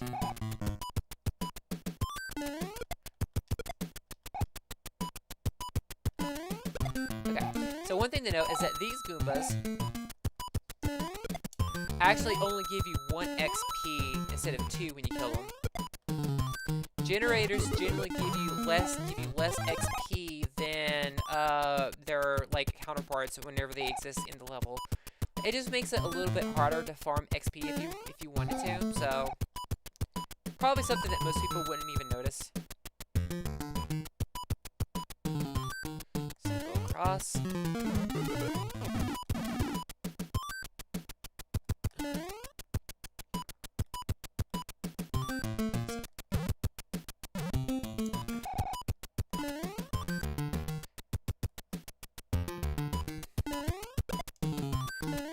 So what happens when you're inside of a block if it changes? For this level, for the most part, nothing. However, if you are inside of a solid wall of blocks when it changes, oh no!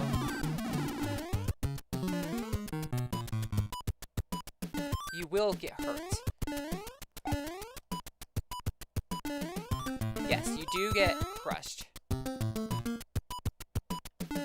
Oh, what am I doing?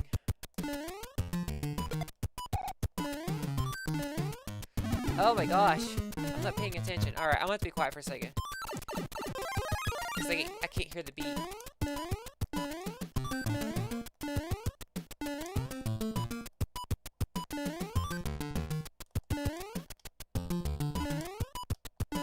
Woo! Phew, I actually have to be quiet or else I'm not gonna get that. So if you use the turtle shell to get underneath that, oh wait, alright, I can't get over there because I need that guy right there. There we go. Oh nope, exiting out of it. So that is something you could do. If you're about to fall down in a pit, you could stop and exit out of the game and go back to your checkpoint. So yeah, do the thing. Little speed strat for you.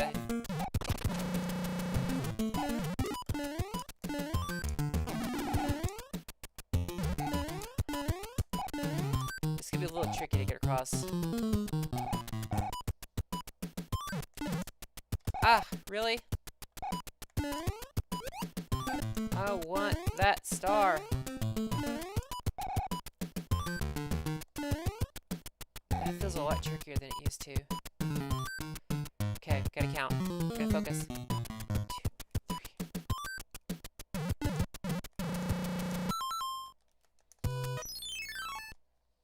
That feels way trickier than it should for some reason.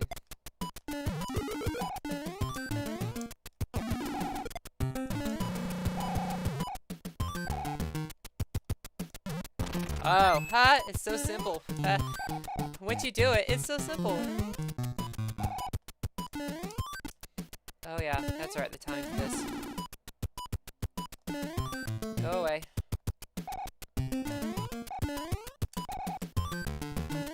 Alright, I'm getting a little impatient with myself. Gotta be... Take my time.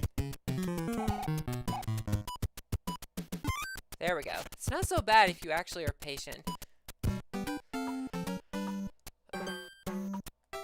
Okay, yeah, so, you know, this is the beginning of Mario 1. You've seen this like a million times. I thought it was a cute little throwback.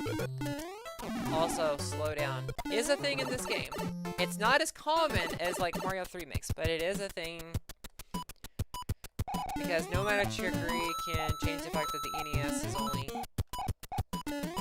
1.4 megahertz.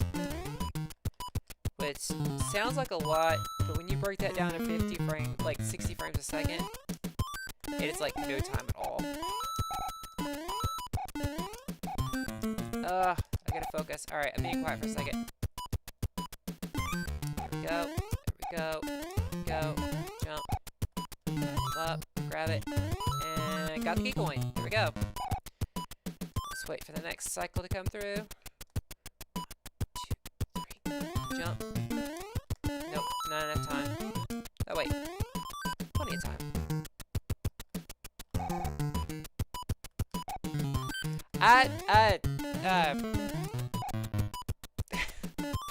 No offense to 3 Mix. 3 Mix is a fantastic hack. I love 3 Mix. But there is a lot of slowdown in that game. There is no denying that at all. And I try to avoid that as much as possible.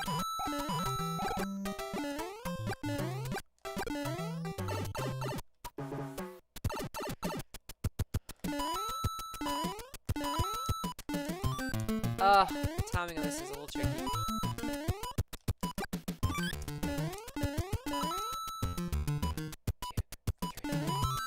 There we go. Oh, it is 1.79 megahertz, you're right. Why did I do that? I should know better. I made this game. Or hack. There we go. And we are done with this level. Alright, do I have enough? I don't think I do. So one cool thing about the item slot badge, or the item reserve badge, is if you have an item in your item slot, yo, half off! If you have an item slot, or item in your item slot whenever the badge goes away, you get to keep that item, so that's always good. I need... let's see here, my favorite ROM hack of all time. I really like Some Usual Day. It has really good presentation, I think. I like mid-level bosses, and I liked having Raccoon and Fire Mario. I think it's Some Usual Day that has Raccoon and Fire Mario together. So, yeah. Still don't have enough. Let's go back later. Yes, I did create a completely new level compression. It is a form of RLE, which is like runtime length encoding. I actually tried various other compression formats. Like, I tried a form of Huffman encoding, and it was like too much for the NES to handle. I just didn't have enough space to do it. I also did a different kind of compression that ended up not being as... It was more complex compression, but it did not yield better results on the compression length. So, it is what it is. Did you ever play Mario Maker or Mario Creator? Yeah, actually, I did play Mario Maker 2. I played it for about 40 hours. It felt limiting, but, you know, it was fun to use the mechanics that the game had, but I did feel frustrated because I was like, I want to do things in this game that I can't do in my own game, so, yeah, it is what it is. Alright, Colossal Cheap Clash. So, yeah, I have way more than 12 stars, so I get plenty of time for this. Yes, fireballs. Fireball bars in this were actually really hard to code. Like, we're talking some, like, trigonometry. I have, like, lookup tables for like math. Y'all, when you only have 8 bits to deal with, doing floating point operations is impossible. And as you can see, the thwomps can actually bust through bricks, and they can actually bust through certain types of ground as well. Aww, he got a little too eager with himself and fell down.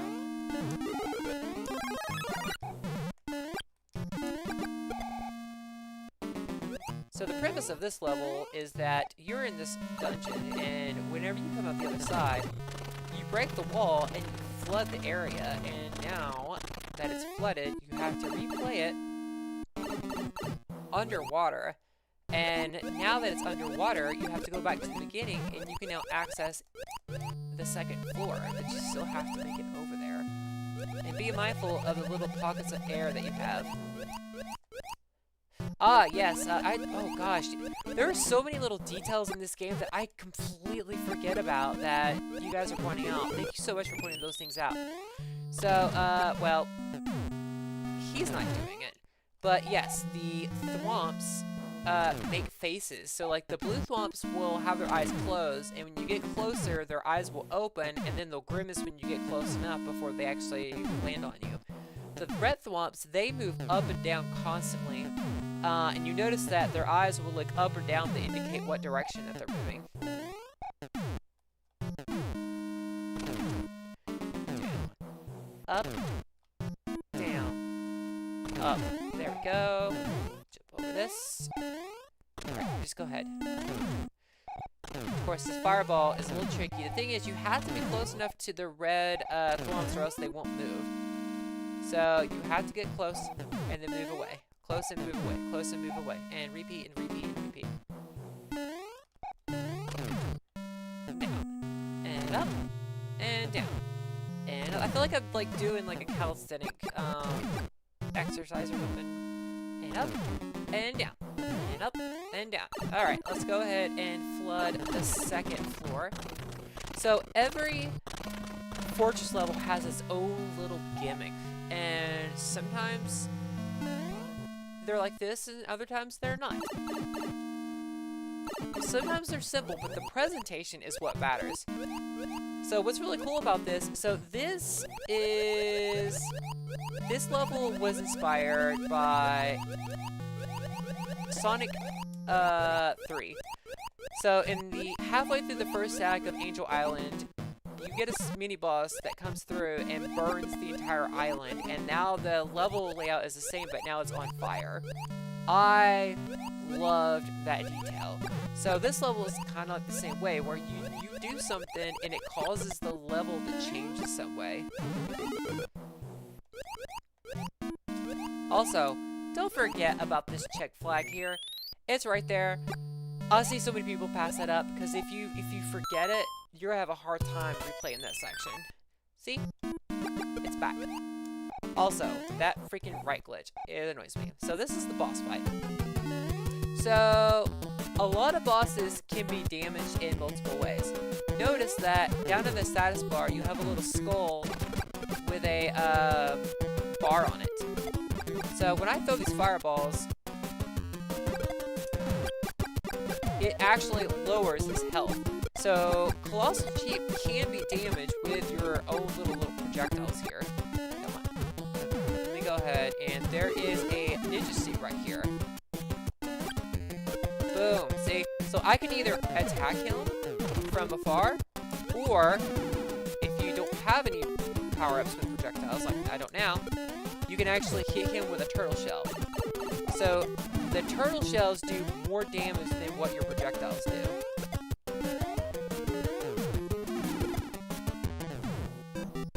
Yeah, and different projectiles will actually do more damage. So I think hammers will do more damage than fireballs, ice balls, and throwing stars. Koopa shells will do the most damage. You could also use Poison Frog's invincibility to damage it as well. So that's it for World 1. Let me go ahead and get once again. That freaking... I gotta fix that one bug. I don't know what that's all about. Luckily, it's not game breaking. So anyways, I have enough XP for the next training level. So this one, you have to break 50 bricks. Oh, nope. I already know I am not going to beat that. Also, whenever you start these training levels, you actually lose your power-up for good reason. However, when you complete the training level, the power-up that you had when you entered in will be returned to you. So you don't lose your power-up. It's just for this level.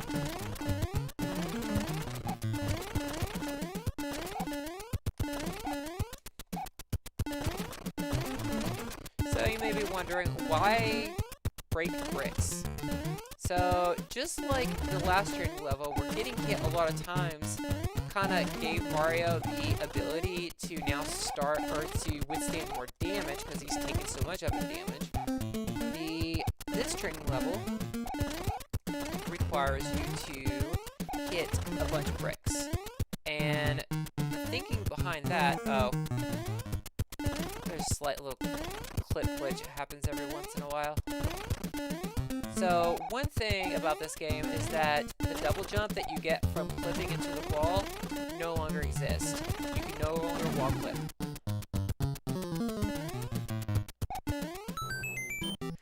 So now that I've broken all those bricks, I can now start levels as Super Mario if I don't have a power-up already. So I never start a level as Small Mario anymore.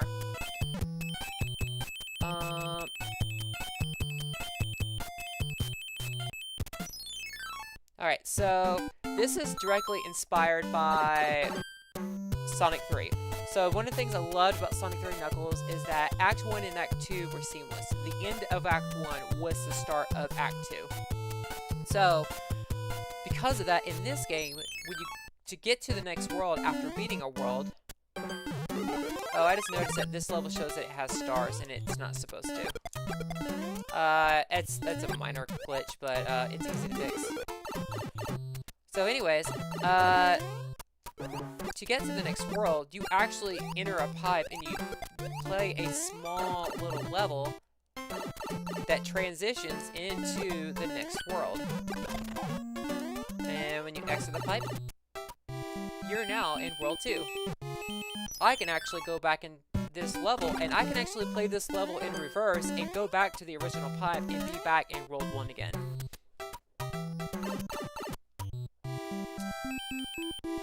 Alright, so that is all of World 1. So I can continue streaming if people are enjoying this. I mean, I don't have a whole lot of streamers, but I could keep going for, you know, another couple hours to knock out World 2, because I'm going to be putting all of these up anyways as a strategy guide. So, sure, why not? I'll keep going, and, you know, if you guys are enjoying it, and I'm having fun playing my own game, and I am having fun talking about it, and people will eventually watch this. So, yes, there are new enemies, Breon Lewis. So, the very first world, doesn't have a whole lot in way of new enemies. World 2 and beyond is when the new enemies really start to come in. So, Freezy B Bluffs. So, this level has these air currents.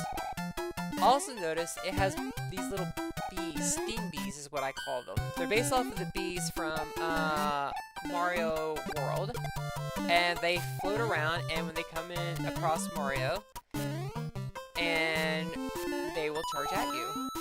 So this is the first level of very many that has a whole lot of new enemies. Well, Breon, I will help.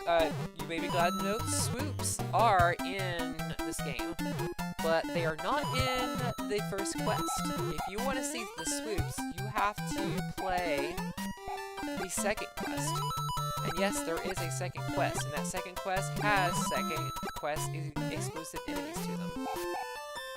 Also notice that those little spikes can be melted because they're made of ice. Also, one thing about this game is that I do not use a lot of hits in this game. So you'll notice that like a lot of times if you fall down, most of the time you'll be caught by something. So you're being caught by this little air current right here, for example. Ah, it got me. Stupid. Stay away from me. Stay away from me. So yeah. Let's see here. That is a pit. So I need to use these air currents so actually let me check something real quick to make sure I got this right. Make sure if you fall down here, you are safe, which is okay. Oh, the second quest in this game, there are pit deaths. They're just far and few between. Oh yeah, I forgot about that. I keep forgetting that I do have hidden bonus sections in this game. There's so much content in this game that I forget about. Ah, yes. So the master quest, the second quest, has entirely exclusive content. Every single level you replay has a new version of that level, and some levels have completely different layouts. So, yeah. There's a lot to do in this game. So hitting that P switch puts a block right there and actually stops the air currents. So the air currents actually obey, like if there's a block in front of them, and it'll, you know, cut it off so that way you can actually, you know, get across it. No! Go down!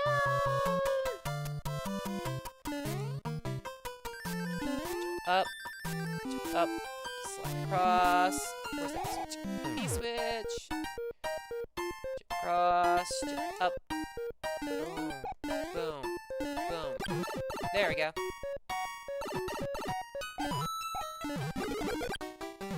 There's no secret worlds, unfortunately.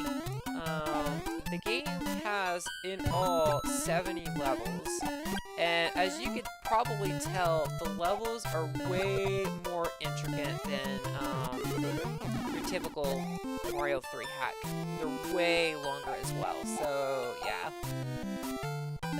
Also, the sting bees, those little bees, can actually chase after you.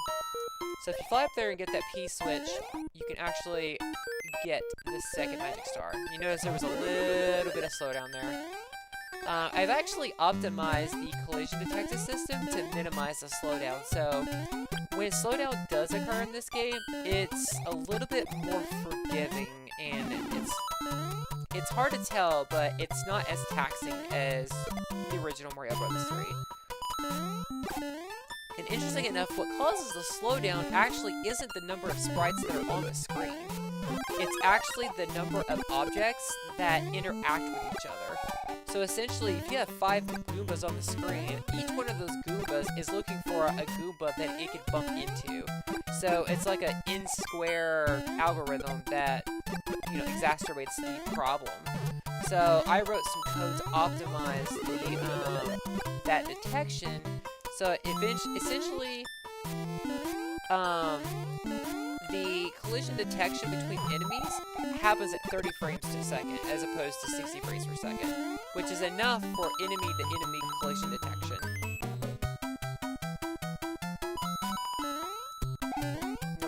Nope. Make sure I get enough speed for that. And interesting enough, the player-to-enemy hit detection runs at 30 frames per second instead of 60 frames per second, which actually allows for a little bit more, allows the game to do a little bit more. That's why enemies will actually stack on top of each other, is because of those collision optimizations that I was able to make. And I had to rewrite, like, all the collision detection systems to make sure that it all worked the way it's supposed to. Ah, so this level, oh my gosh, this level has probably my favorite enemy in the entire game. It has the Freezies from Mario Brothers, the OG Mario Brothers. And I don't know, when I put that in there, I was like, oh, I'm on to something now. Let's see here, I gotta fly up here because there's some things up here. And the Freezies will be waiting and hiding inside of pipes, and they do regenerate. But luckily, when they hit you, all they do is freeze you. And I think 8 hops when you're frozen will break you out of the frozen state. There, so that way you can't grab me. I don't know if I want to. No! Stupid. Okay, there we go. If I'm not mistaken here, get this P switch, allows you over here. There we go, you get the magic star here. Jump up. If I had my leaf, I could get up there and get those bonus coins, but I do not have one. Also, a thing about Freezies is when they hit the water, they freeze the water. Let's go ahead and kill that guy, and you use that here so the Freezy can actually freeze the water, building a bridge, which allows you to... Actually, let me jump up here. I may have to switch controllers. This one's getting a little sticky. No! Alright. I need the bridge. Come on.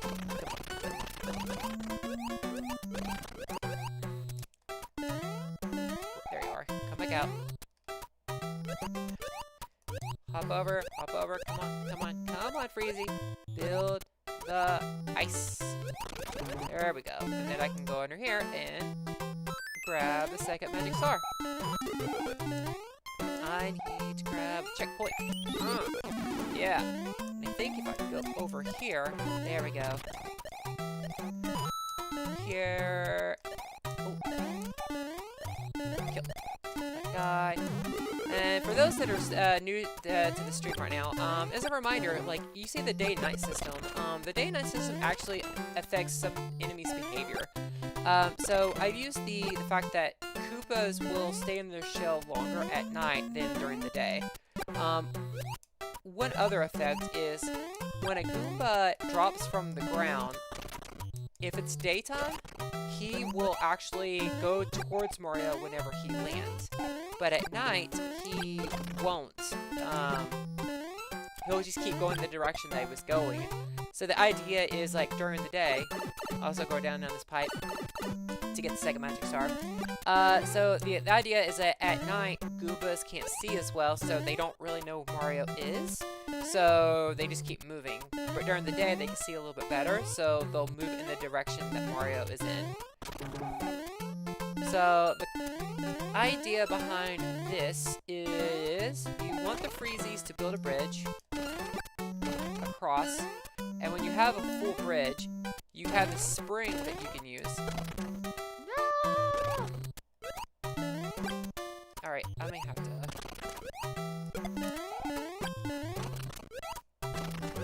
Jump.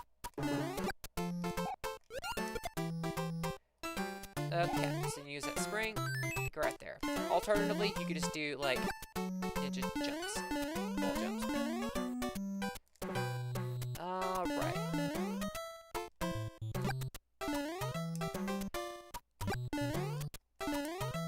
Alright, give me just a second. I may have to switch controllers, because this controller is starting to get mushy. This is the controller that I used through the entire game, and the A button is starting to get really mushy. Well, it's starting... Actually, you know what? I know exactly what I could do. I am just going to change the input method. Let's set this up so that A is that. There we go. I just switched my buttons. Haha! There we go. Easy peasy. Lemon squeezy. Also, I just realized that I am not... Why does this keep moving? Sorry, y'all. You keep, like, I keep shifting away, but I know the focus is the game itself, so... You don't want to see me in my red hair. Alright. Now that I got the second star, let's go over here. Oh no, that was on me. That's probably a bad design choice because of blind spots, but whatever. So, if I'm not mistaken, it could be. Where are you? I think. Yes, there it is. There we go. You reach up here. Kill the Freezies. Oh, that's right. Come on. I need you. Come over here. Come on, Freezy. No! No. That's totally on me. Oh, yeah, I forgot. Huh. It regenerates. Come over here. Build the bridge. Thank you. Die. And there we go. Level complete. Whew. I forgot how fun this game was. This is the first time I've actually played through my own game, so it's like, whoa. Okay, you know what? I'm gonna have fun with the stopwatch. So the stopwatch is exactly what it sounds like. It will freeze. I want to say everything in place. It freezes everything in place.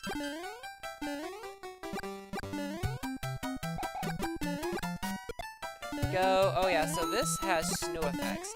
So a lot of people got the impression. So Mario Adventure had random weather effects, which pissed people off, and I totally understand. It was a terrible game mechanic.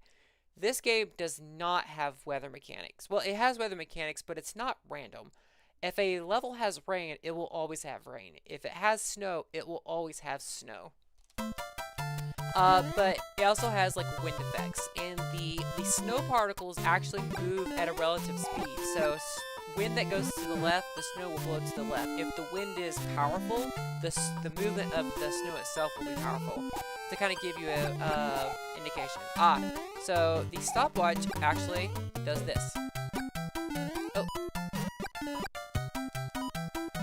It freezes him in place. I mean, he probably shouldn't be actually shooting fireballs, but he is frozen in place.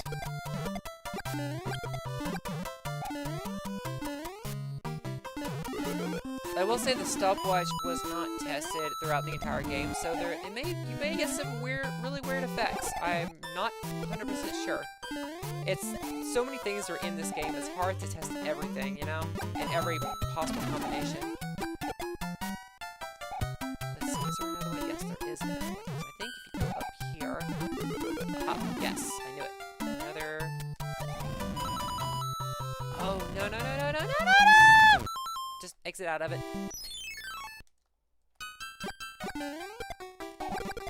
And you notice that my stopwatch is back there again, so there isn't a whole lot of penalty for exiting out of the stage. So remember that.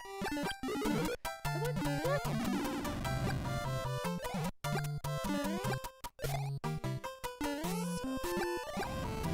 There we go.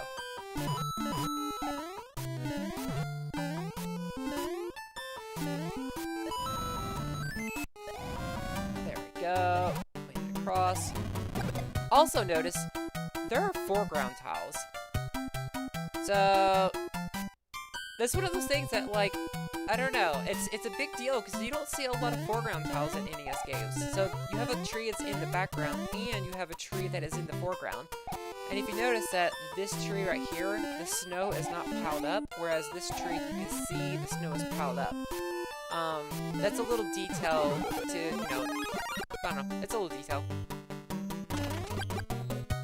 Also, the foreground tiles affect sprites as well. You notice that Ice Brother is actually, you know, behind the tree.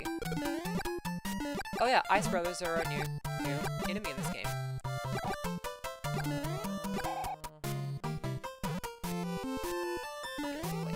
Go away. There you go. Get rid of those guys. And remember, you can throw fireballs up. Let's see here. Oh, get that checkpoint. Also, Hammer Brothers and Ice Brothers and that, they take 3 hits of damage.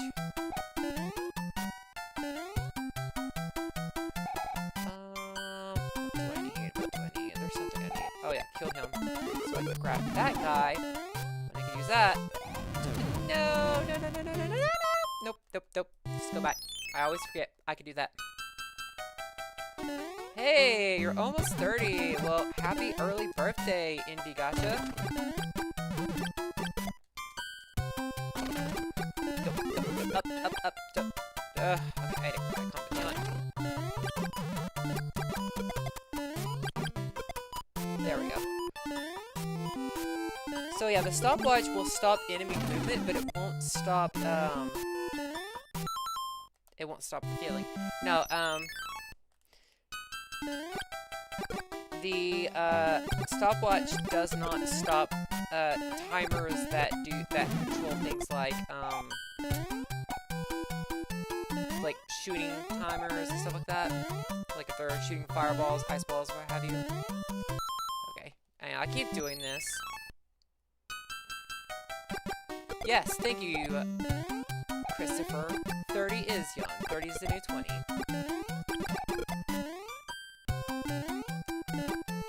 Okay, go away, go away, go away. Okay, so I keep resetting because I want to reach this over there. There we go. Just go here and grab the star. I could go through that pipe. All it does is take me back to the top. But I don't need to do that. I know what I'm doing. And then of course you come up here and you can get some coins and of course a cherry. Nice. I'm trying to remember. You know what? I'll just take that from under him. Oh, what does he think you're doing? Oh, you think you can dodge me? I don't think so. I'll take that out.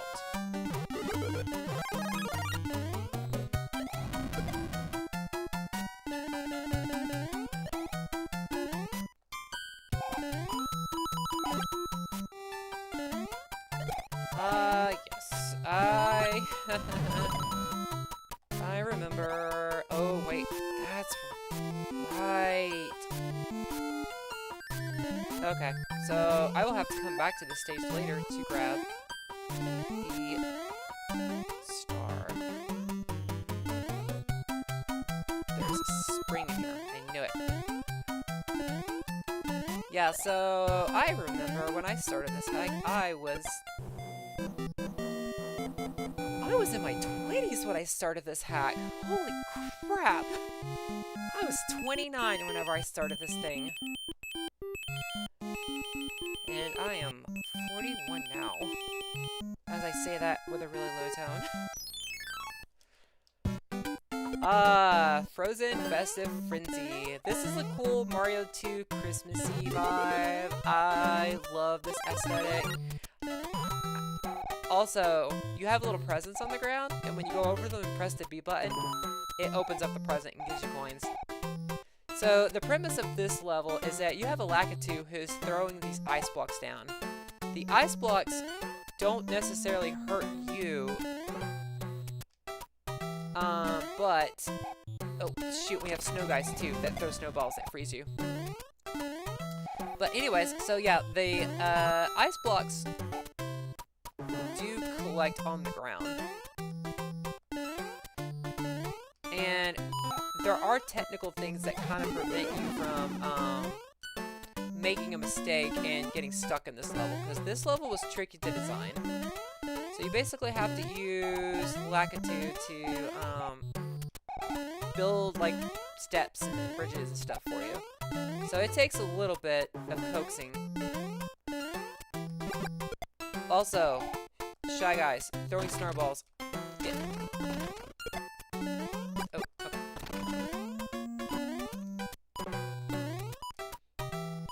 Oh, I activated the stopwatch. It's gonna take a second for things to come back. There we go.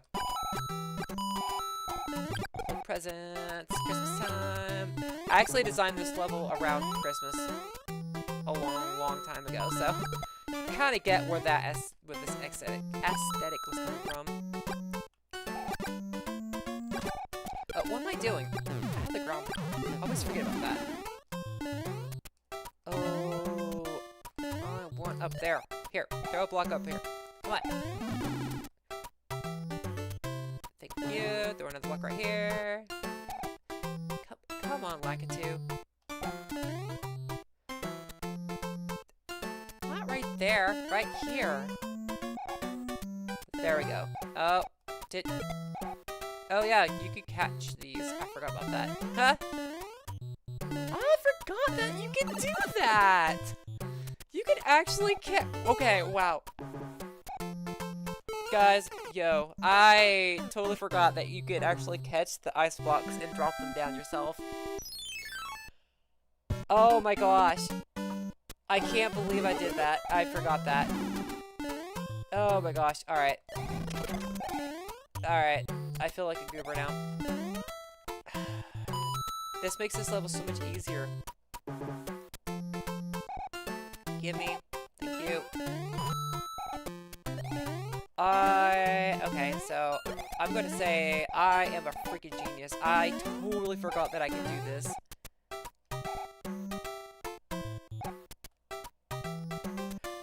Yeah, actually, there was a lot of canceled levels, in this game. There are screenshots that still exist of those canceled levels as well. Canceled mechanics as well, so... There used to be... Oh, yeah, a little bit of backstory. Yes, I did forget the mechanics of my own game. This is the first time I've played my game all the way through, so this is the first time I've got to play it as a player and not just testing things, you know? Alright, come on. Come on. Let me grab you. Thank you. Thank you. So there used to be sun and moon blocks, in the game.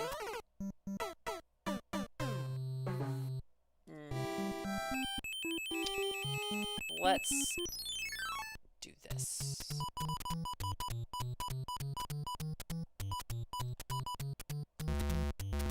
Oh, I can't. Oh, I didn't have enough. That's why. Shoot. Okay. I want a mushroom.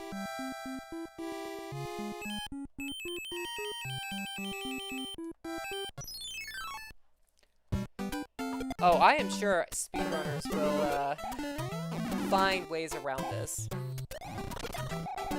Come on. Come on. Come on. Gimme.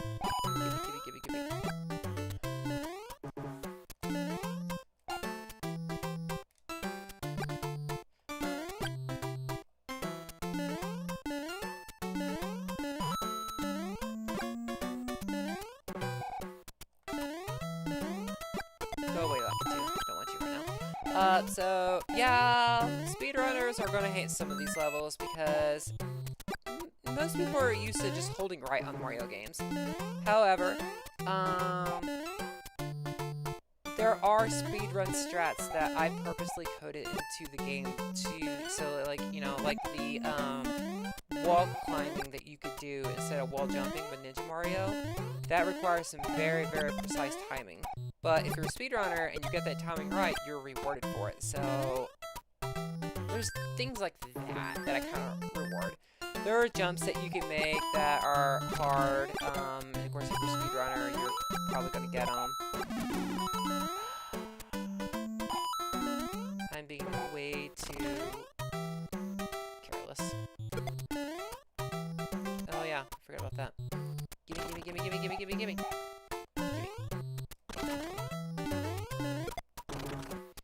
Whatever. Just get up there. Take him out. I thought there was a... Okay, it's just a bunch of coins. Which I need coins, because I need items.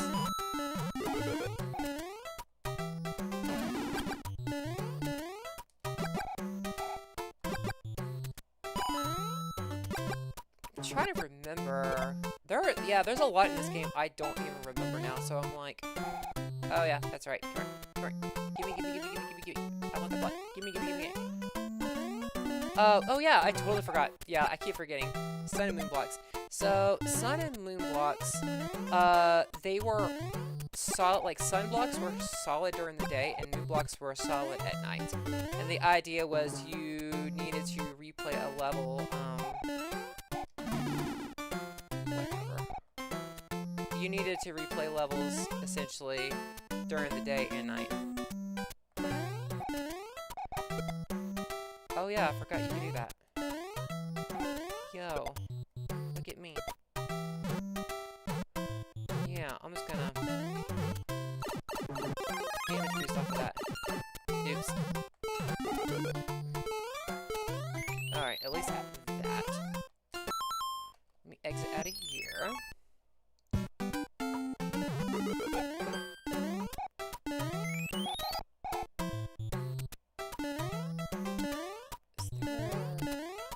That's right. Okay, so I need you to give me this block. And I need you to drop. Come on, give me one more block. Oh, no. These blocks are ice, by the way.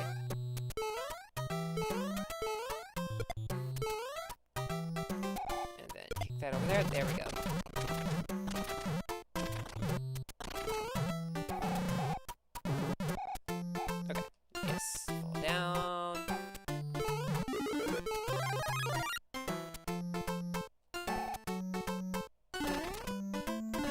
That's right, I need the fox suit.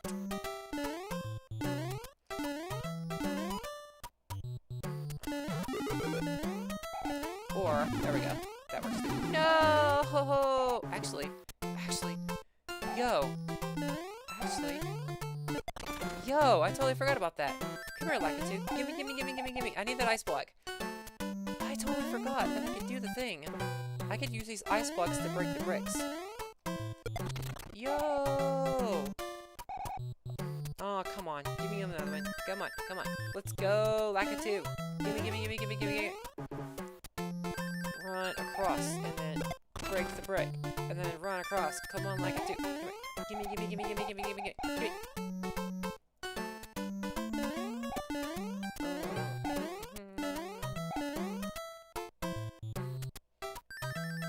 Yeah, so that's kind of the thing that's a slight downside is, like, there are so many mechanics in this game that, like, it does reiterate over the mechanics. I love that design idea. But very rarely do you see the mechanics reintroduced. Sometimes they are, sometimes they aren't.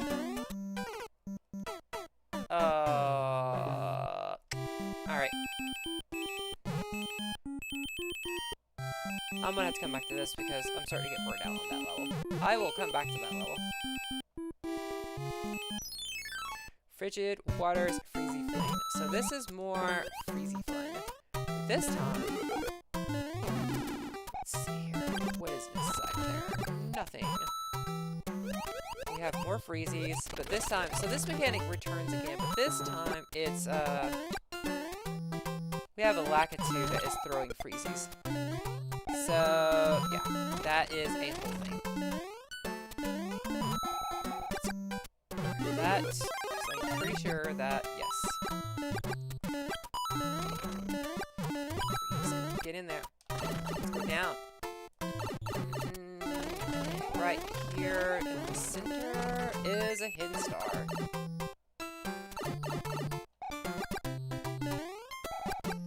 Alright, come on. I need a Freezy. Also, die. Cheap. Come on. There we go. Using the Freezy to damage. There we go. And grab the coins. Oh, that's right. I need a Freezy to make a bridge. Freezy.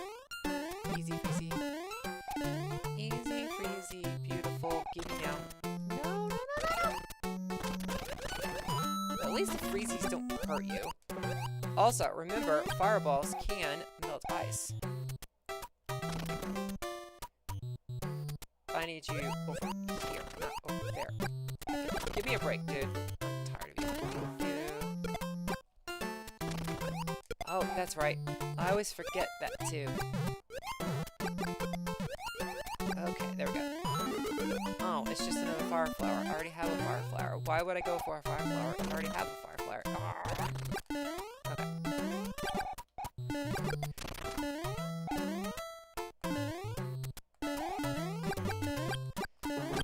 this, and I think there's nothing there. So I'm starting to get to parts of the game that I have totally forgot. So this is all like completely brand new to me. Well, it's not completely brand new to me, obviously. Yeah, this level is, it definitely mixes it up. This is one of the few levels where a mechanic is reintroduced.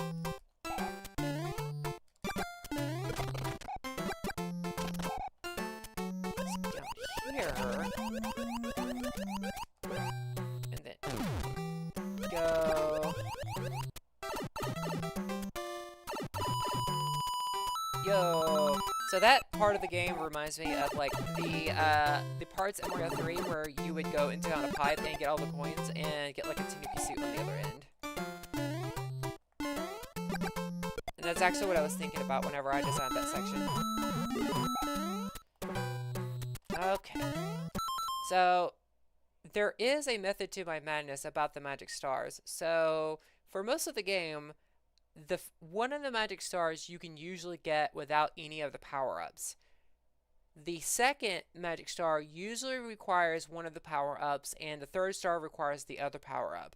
Every level usually revolves around two different power-ups. So like Hammer and Ice, Koopa and Raccoon, Ice and Ninja, or something like that. So that kind of drove a lot of the level design. Now you could beat any level with any of the power-ups. But a lot of the puzzles and the layout is designed based around those two power-ups that are prominently featured in a level. So because of that, you may be able to get to a magic star in a way I never intended for you to do. And I am okay with that. Like, I want people to go, oh, there's no ninja suit in this level, but if I bring it into this level, I can get to this section so much easier than some other method, for example.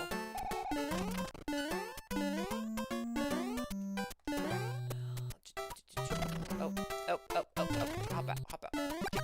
Out of here. Don't. Okay. Let's see. I'm trying to remember because. Oh, I know exactly what I need to do. Oops. Again. Oh, no. There we go.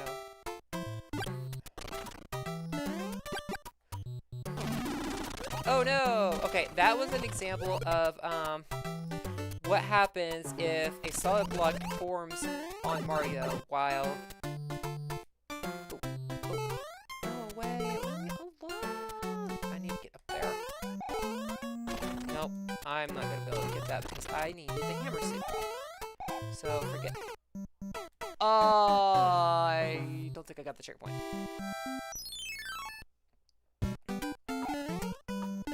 Okay.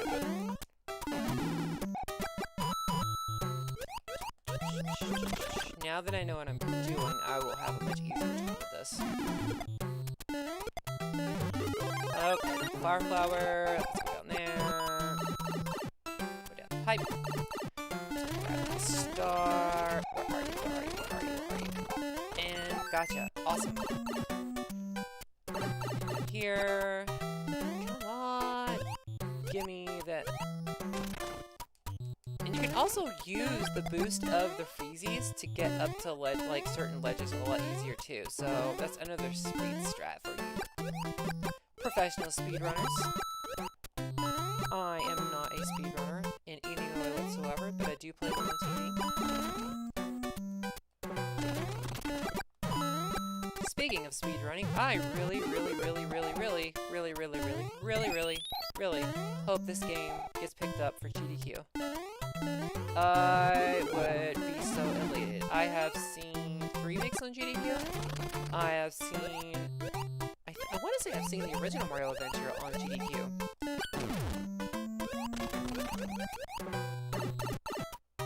And I think I've seen other hacks as well. There we go. I got the second one. Now that I know what I'm doing, go away. I don't want you right now.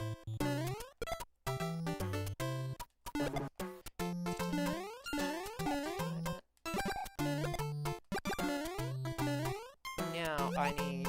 Oh, shoot.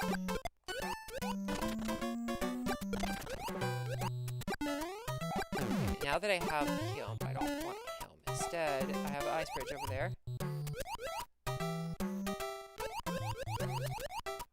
No! I saw that happening too! I knew that was gonna happen! A little bit of slowdown. Okay, now that I can work. I always forget. I'm heavy. Okay. Go away.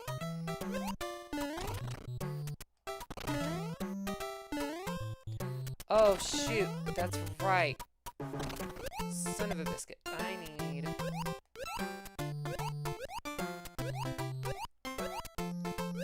Well, to be fair, Super Mario, like, Mario Adventure 2 was never completed, so... Good reason for that. Drop it. Drop it. Thank you. Oh, I always forget. I have O2.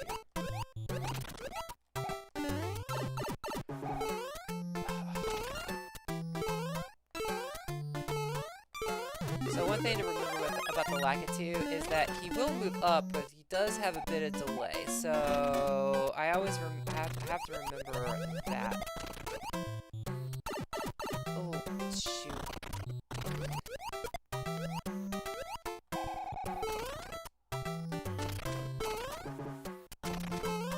There we go. Oh. Do I have enough coins? I do not have enough coins. I can at least get an item.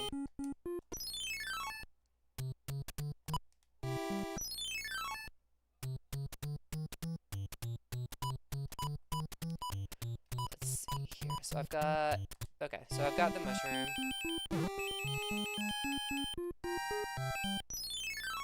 Oh, I'm sure there will be a lot of speedrun categories. Including... out of here. So, I can see speedrun categories being 80% complete, which would be just beating the base game. Then there is 100% complete, and then there would be 200% complete.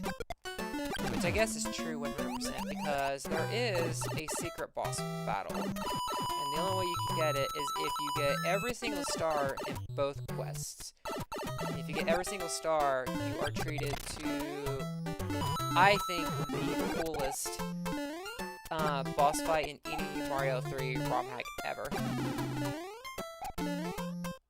And that's really all I can say about that, because if I give too much any more detail, then I'm kind of ruining the surprise. But if you're on Discord, whatever, you've seen me make posts and stuff like that, you kind of already know. Well, you've seen images, you know who you're fighting, but you don't know how the fight is going down.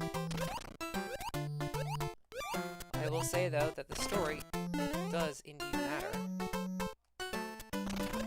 I just realized that there is a potential for a soft lock here. Let me go back out of here. Let me do this one more time because I need this guy. I will admit, this level isn't my favorite level. It's a little frustrating. But I will say, as the game goes on, the levels don't get harder. They actually, this is about as hard as the levels as they get. Instead, it just remixes new mechanics over and over again, so there is that.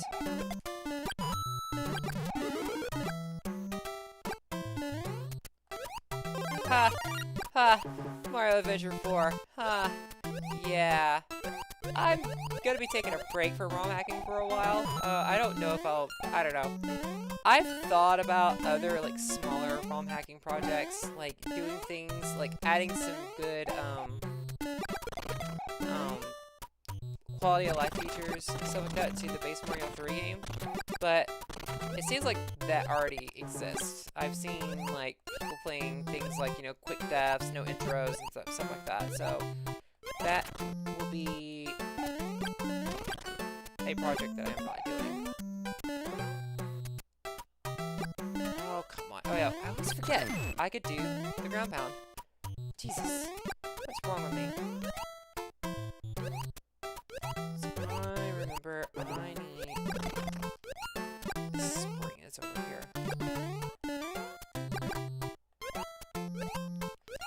Oh, I know you're memeing. I mean, nobody expected Mario Adventure 3 or the Spanish Inquisition, but here we are. Okay, so I am going to get rid of Lakitu. Then I am going to kick this guy right there, and then there we go. Jeez. Come on. Scarlet, you shouldn't have made it that hard.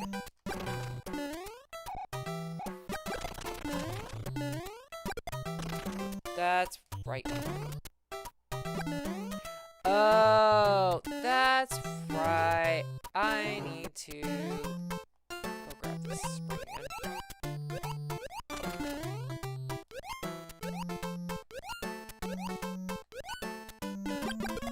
Get rid of you. You're going. Nope.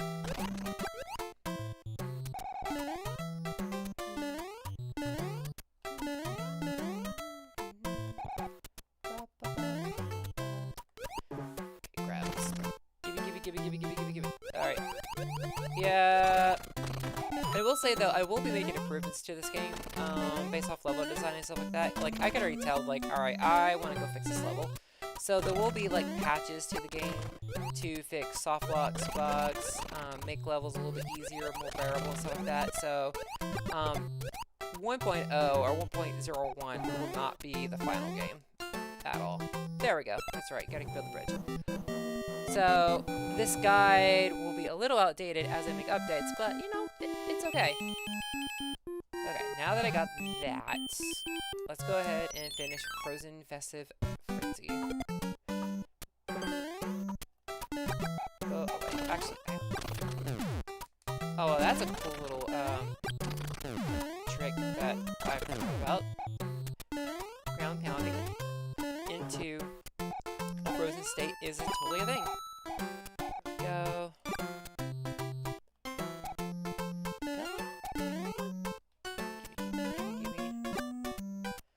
Go. Go. Get rid of you. Oh, wait.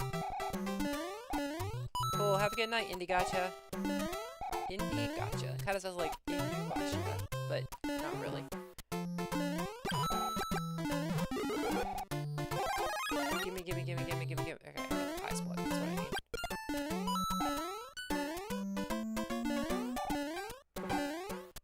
So Lakitu actually doesn't show up that often in this game. It's really this world that he's most prominent in. Let's go boost right off of you. Get rid of you. No! Oh, I could have used you to boost up there. Okay, whatever.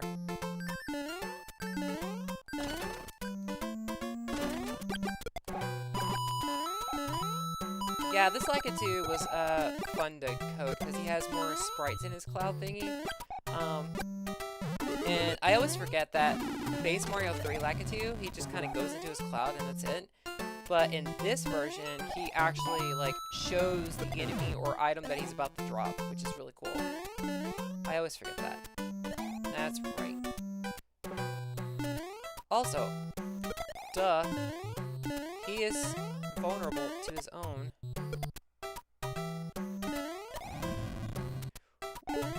Okay.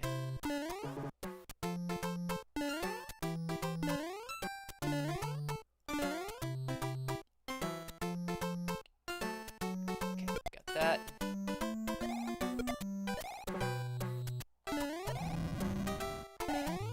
Okay, there we go. No! I needed you! You were the one! Actually, I was going here. Grab my checkpoint. There we go. I haven't played Apex game, though I hear a lot of really good things about the game. But I did not grow up with a PlayStation. I grew up with a Nintendo 64.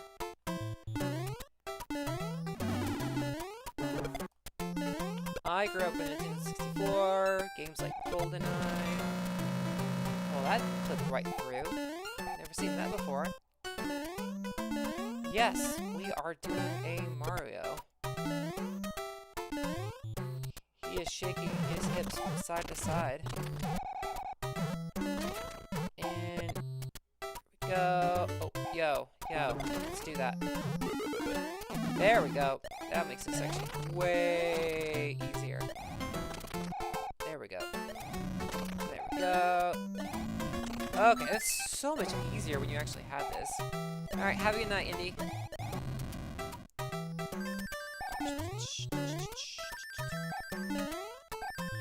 This. There we go. I always forget the ice blocks actually hurts him as well. So, alright, anyways. I'm having a much easier time with this level now that I'm actually, I don't know, using the game's mechanics as they are intended.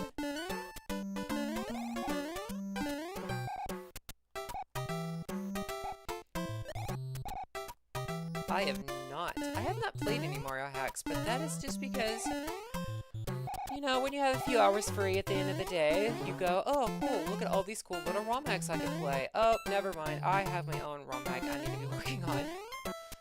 But I do not have that anymore, so yay! Maybe I can actually play some ROM hacks. I have played a few. I've played Mario 3 Mix, Unusual Day. I have not played some of the ones that are more Kaizo related, because I am not very good at Kaizo. Alright, so to get to this, I need those ice blocks to build blocks up here. So return to Yoshi's Island. Is that just like a name, or are there actual mechanics around Yoshi's Island? I'll tell you, one YouTuber that I listen to, he's a Mario 64 ROM hacker. Oh shoot. He has optimized Mario 64 to run at like 30 frames per second and all this stuff, and it's so cool to listen to like his optimization techniques and like the inner workings of the Nintendo 64 hardware. So I love that he knows so much about. Oh yeah, look at that sweet slowdown.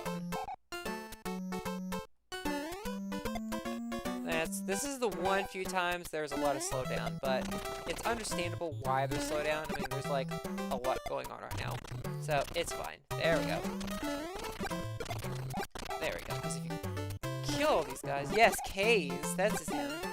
Oh, he's making a return to Yoshi's Island? Nice. Yo! Got the magic stars.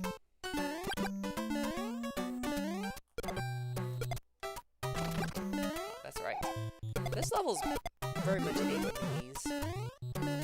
Now that I get all the stars, I don't have to worry about. Also, this is cool. Yeah, that K's is like incredibly talented. I am at all of his skills as a Mario 64 ROM hacker. You. There we go. Just slide right through.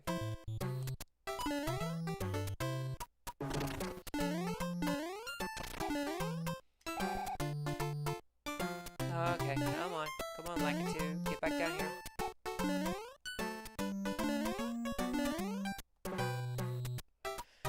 The thing about Mario 64, hey, where'd you go, Lakitu? Get back here. The thing about Mario 64 hacks I've noticed is that Nintendo shuts those down way more than they do, than like Mario 3 and like NES hacks. There we go. That level took quite a long, but I finally did it. I guess I am the case of Mario 3. I mean, I know a lot about the NES, but I kind of don't like want to oversell my own skill, but I guess the results speak for themselves. Okay, Chroma Stop Switcheroo. This level is so much easier than the last two levels. So the concept of this level is that you have color switches, and when you hit that color, it fills in those blocks. And of course, this reminds me, like, it kind of reminds me of the mechanic from Super Mario World, where you get the giant switch blocks and it colors them in. But it's a little bit more dynamic and more puzzly.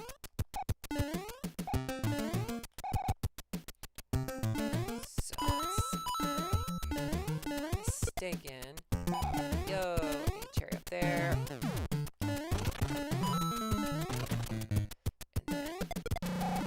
that guy. Haha. Also notice that, like, the blocks can actually hold other blocks inside of them. So they can have things like, you know, other switches. Oh yeah, I need that commercial up there. They have switches, coins, cherries. Heck, they can even hold spikes inside of them. There we go. Where do you think you're going? Get back over here. And they can hold magic stars. I need to reactivate the switch that's over here.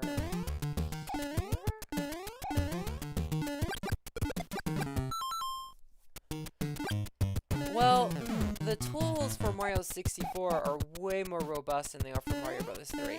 We have tools for Mario 3, but, like, they're a lot of times clunky, and actually, they're clunky, and you know, there's only so much that you can do with Mario 3 on the NES as it is. Things like Lunar, Magic, and stuff like that, they let you do things in Mario World, but that's because the Super Nintendo is way more powerful and allows it to happen. My editor allows you to do a lot in, like, the ROM of this game, but it won't let you do anything to base Mario Bros. 3 because Mario 3 doesn't support the level format and all that does. And I do encourage people to make their own hacks off of this game. I would love to see what people can do with this. Because they can make such better levels than I could, because I am not the greatest level creator of all time. I'm creative, but there are people that can do levels way better than I can. Let's see here. I'm trying to think. So this is a little pixely here. So I need to hit this, which opens that up. But if I'm not mistaken, yes. I don't want the green one. I need...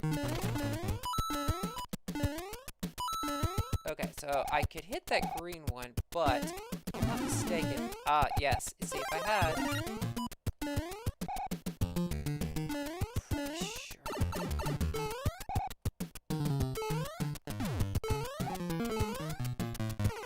Oh, that was on me.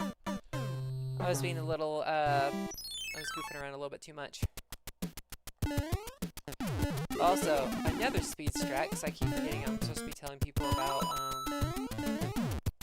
well, I don't know if it's a speed strat, but P-switches and these little E-switches can be jumped off of almost immediately when you land on them. You have, like, a 1-frame window to jump right back off of them. Let's see if I can do this. Alright, this is not... This is me. Yep, did it.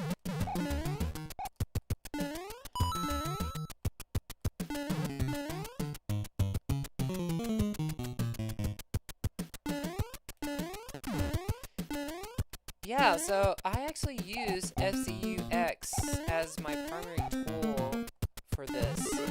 Messen has a lot of features available, but I don't know, it's something about the simplicity and the usability of FCUX that I just keep going back to. And in fact, I'm using an older version of it than exists out there just because it just felt more intuitive to me.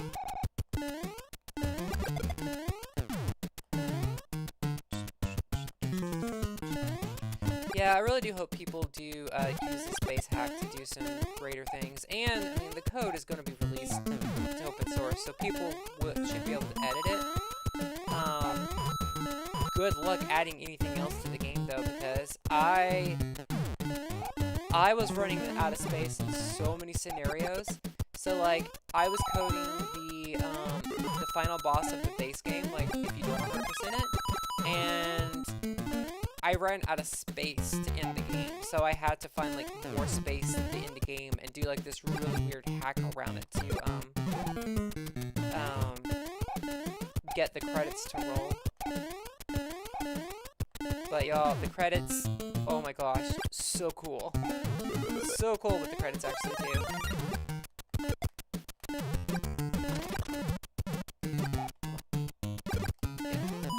I'm pretty sure there is.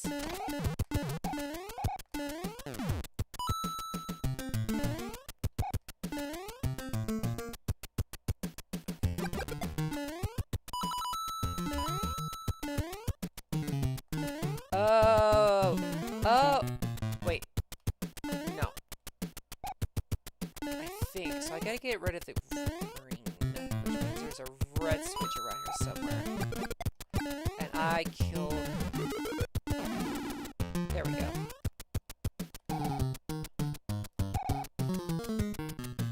Okay, this will be a little hard, but I think I can get this.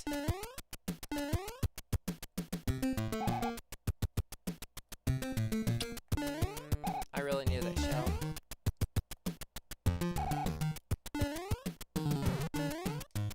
Oh, so close. Alright, let's see if I can get this. Yo! Skill. Oh, all it is a cherry? Okay. That was on me. There is a way to get down there. I know there is. I have to hit... So I have to hit you. And then I have to jump over here. Oh, I know what I need to do. So I need... Alright. I'll have to come back through the stage. So I don't think there's an actual checkpoint in this stage. For reasons. Because this level is too complex for checkpoints. Jump here, here. Okay, here we go. It's here, it's here. Ooh, almost jumped on you. Aha! Oh, I lied. I said there are no checkpoints. And now I have a checkpoint.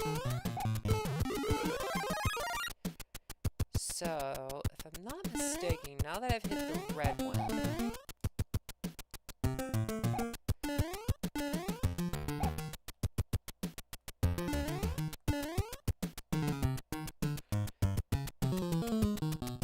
So, yeah, so if you were to recreate Mario Brothers 3, aha, I knew it.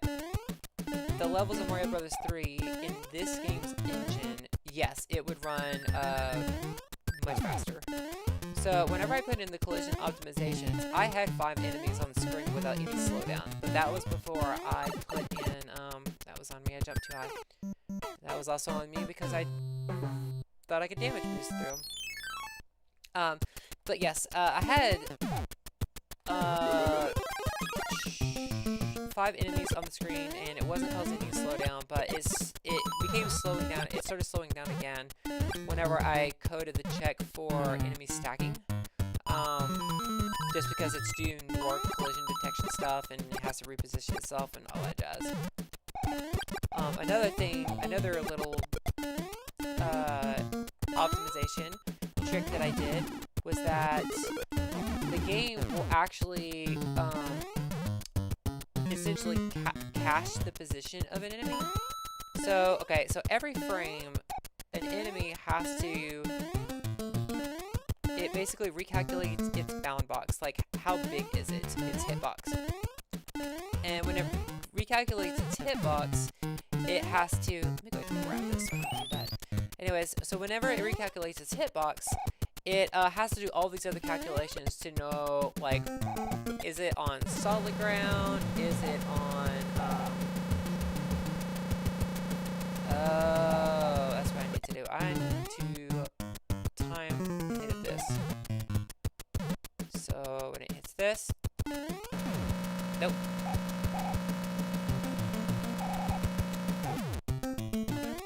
So, anyways, I'm getting interested in my own game here. So essentially, it has to recalculate all this collision detection stuff, and what I do is if the enemy's X and Y position does not change, then it does not recalculate anything. So like, because because like the game actually uses half numbers. It kind of simulates decimal points. It's not really decimal points, but if it like moves half a pixel, then it won't recalculate the bound box. It won't redetect whatever tile it was on, because if it was on solid tile before, it's going to be on solid tile still, essentially. I think I need you for something. It's nighttime? Yeah, it's nighttime, so. Ah, biscuits. Get rid of you.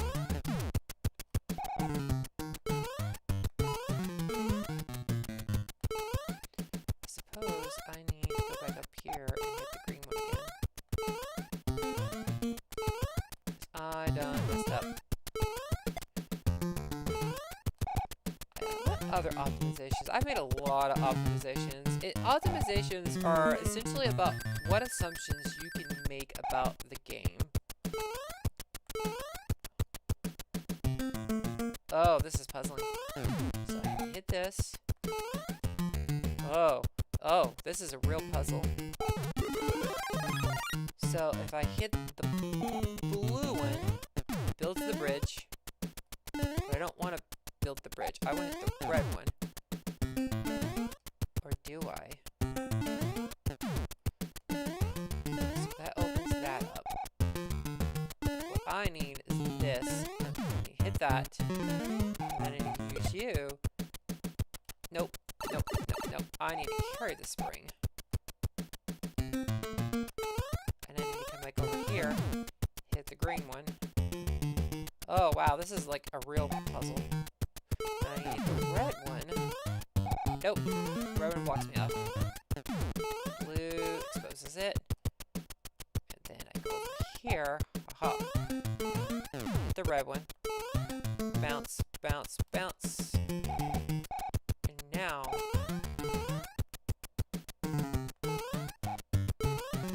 Wait. I hit this. The green one. I am confusing myself. Okay. Green. Actually, I need this. Nope. Green. Wow, I made this puzzle and I am confusing myself about this puzzle. Okay. So I definitely need the spring, which is why I'm up here. Okay, that opens that up. Then I need the yellow. Nope. Now I need to hit the blue. Hit the blue.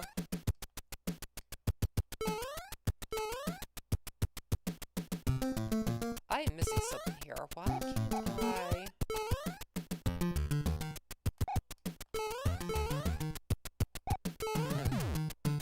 I am really confused.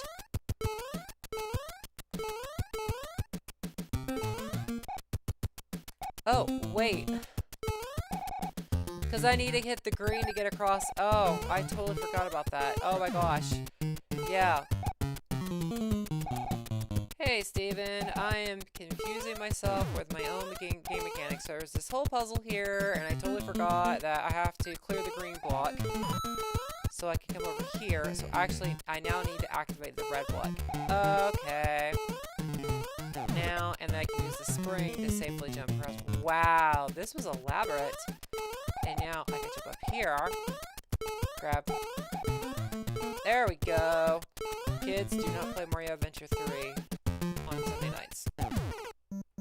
Oh, that was on me. Alright, oh, I remember the puzzle now, so... Let's do this. I am fantastic. My game is coming out, and there are graphical glitches galore, but you know what? I'm here for it. Go, and hop. There we go. People are enjoying the game. I'm enjoying my game. This is the first time I've actually played my game as a gamer, so... It is amazing. I don't mean this in an egotistical way, but I play my game and I do things and I'm like, oh my god, I totally forgot I could do this thing. I am a freaking genius. Okay. So, I need to hit the blue one. Now, remember kids, I want the blue switch open. So I want the blue switch when I come across. Now that I can get up here, I can grab this green switch, jump over here, hit the yellow switch. No, I want the green switch. No, I want the blue switch. So now I need the blue switch. So I have to look through this a few times. You know what's harder than actually solving this puzzle? Designing this puzzle. Oh my gosh, designing this puzzle was so difficult.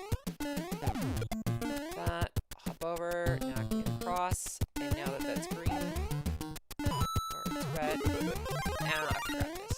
Ha! Because, like, designing the puzzle so that way it was actually solvable was so hard. I gotta remember, so I'll make sure everything's clear. Oh. Actually, I need... There we go. So I've got blue. Oh, I thought I soft-blocked myself there for a second. Wow. Oh, that was harder than I expected for myself, but oh my god, that was so satisfying to beat. Yay, me! Alright, I need a badge. Let's see. I want the... I don't want double XP. I need double coins, because I really need some coins. So what are we at next? 7 and 8. Alright, I am going to finish up World 2, and then I will call it a night, but I'm going to keep on trying. So this level has whooshes. Little tidbit, these whooshes are actually known as swooshes in Gale. Oh. Wait. Oh, they're... I actually need to fix that because they're actually supposed to be stoppable. Yo! Who wants to see me do some live coding real quick? So I'm going to fix this and release a patch tomorrow, but these flooshes are actually not supposed to, they're supposed to be stompable, so... They are all weapon proof. They should not be... They should be projectile proof.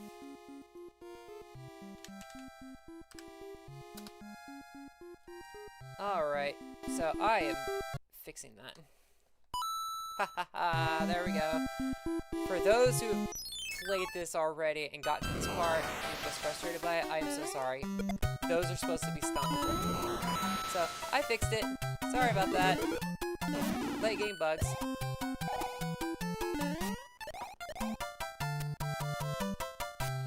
Yeah. I thought I'd fixed it, but apparently I introduced it.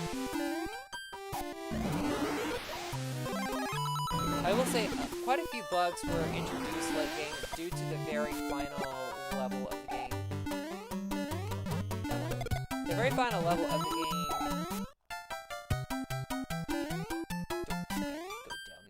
But yeah, the very final level of the game introduced some bugs because... I don't want to spoil it. I'll explain it later. Oh, that's right, I need the swoosh. I need you, whoosh. Whoosh, whoosh, swooshy, whoosh.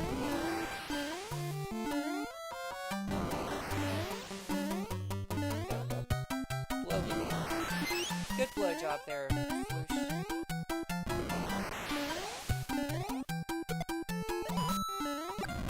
Go.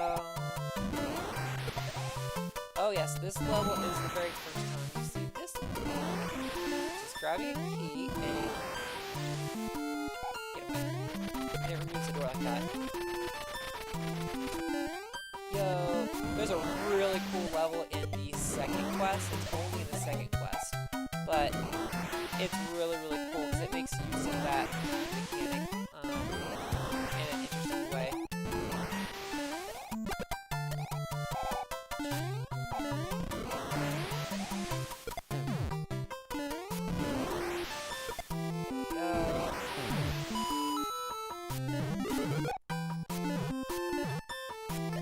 Yeah, let's just get rid of that. There. Also, this interesting little tidbit. So the flute was included because I wanted to make use of this little sound effect of shh. I love that sound effect for some reason. The sound of the airship moving through the air. I wanted to use that sound effect. I was like, oh, it sounds like wind, so I'm going to, include Fwoosh as a enemy in the level. Oh, that's right. The star is there. Oh, look at that. One of the very few bottomless pits in the game.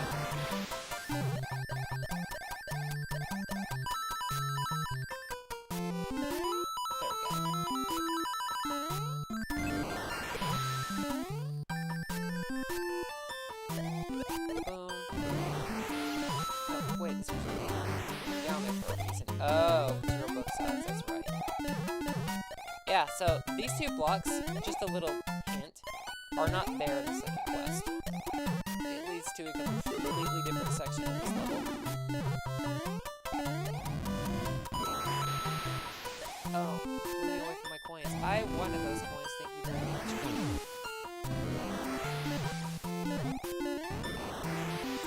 Come on, come on, come on, come on, come on.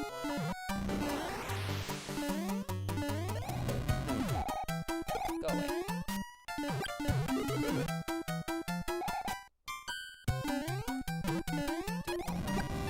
Firefox? I'm pretty sure I don't know.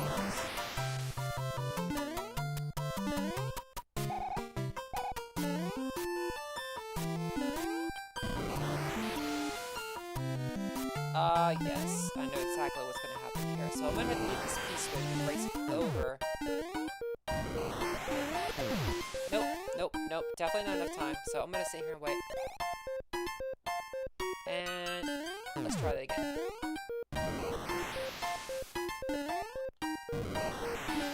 Key.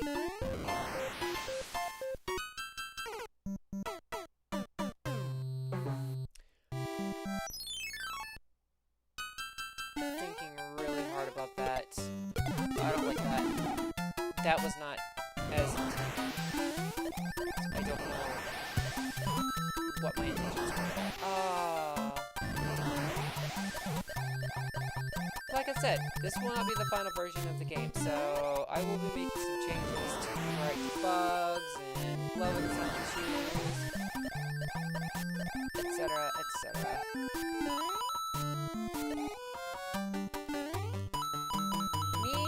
I absolutely adore Firefox's tail and everything about Firefox. I love foxes. I mean, that's why I go by Scarlet Vixen for a reason. Oh, wait. What you may want...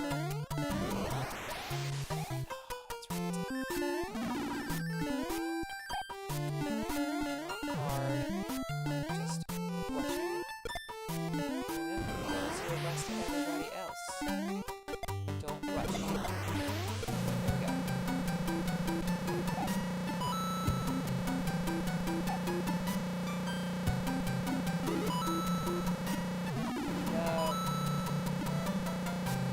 Oh, that is it. Oh. Oh, wait. There we go.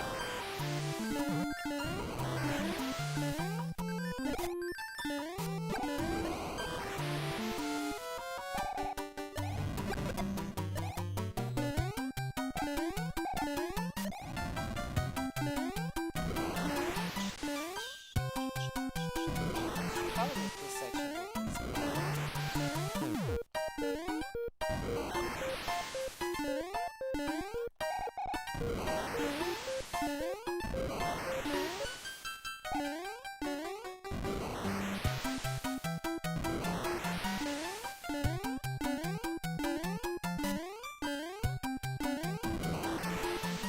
There we go. So there's that. However,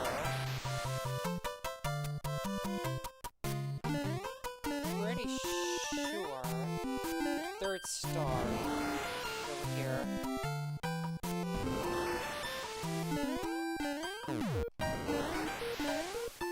Oh, I'm gonna have to wait this over.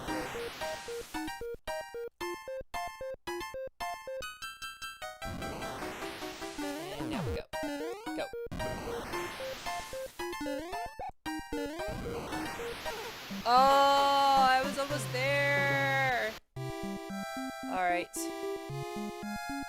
We're gonna do a little bit of... I should not be having this much trouble in this level. This is not my intention. So I'm going to be doing a little bit of real-time changing up real quick.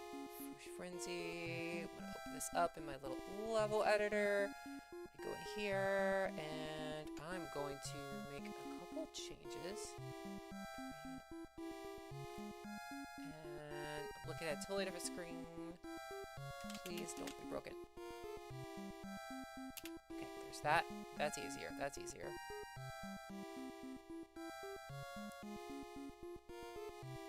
Okay, I'm going to just remove you.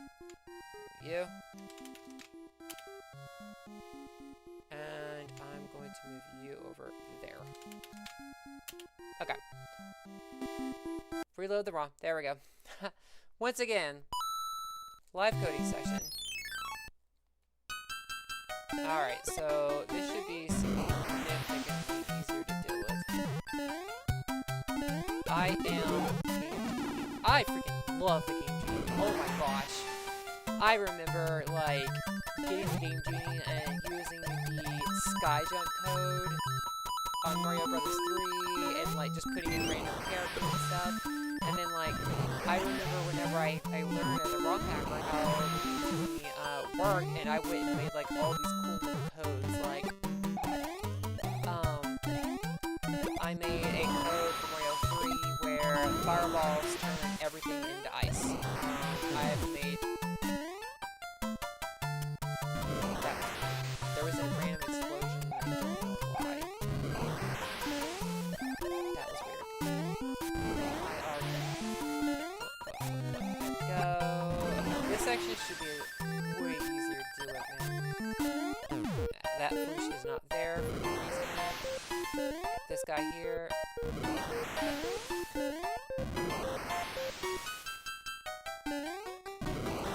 Star still does not show up.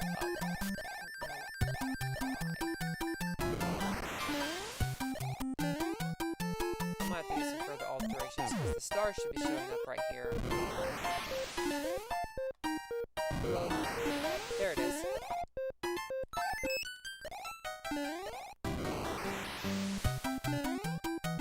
It's definitely a thing where there's too many enemies on the screen, so it's not smart.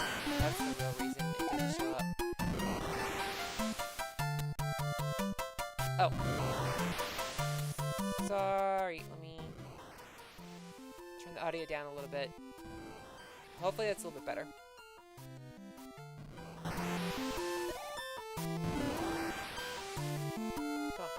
Come on. Bring my mic up there. There we go. Whew. Alright, so, yeah, it's kind of cheating, but still, I have intended, like, when you see something really hard in the game, it's not intended to be hard at all. This is not what I wanted, so I am definitely going to be making changes along the way, and hopefully the final version will be something that's way more enjoyable.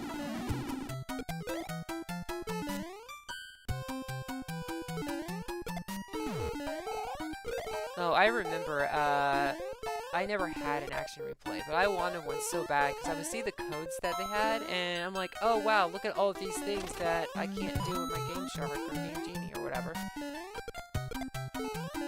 I know it's essentially the same thing, but sometimes the codes would be different, and didn't quite understand why they were different.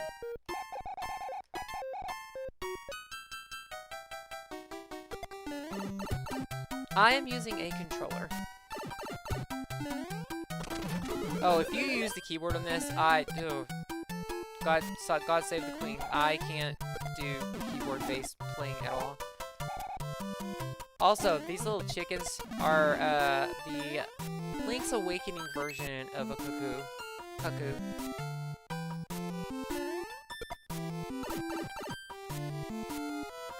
Yes.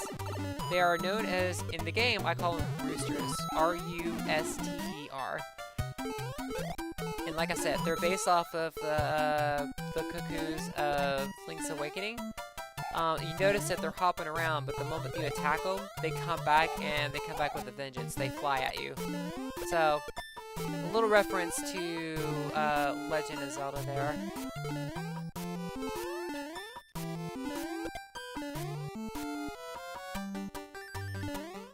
Oh, yes. I need this here. Do that there. Oh, nope, it despawned. Also, speed strat. If you have these little mushrooms you can actually jump off of them. Actually, you can actually jump and land on them and then carry them, like do a double jump with them. It's a little hard to pull off, but... Oh, can somebody do this? Yeah, so if you're a speedrunner,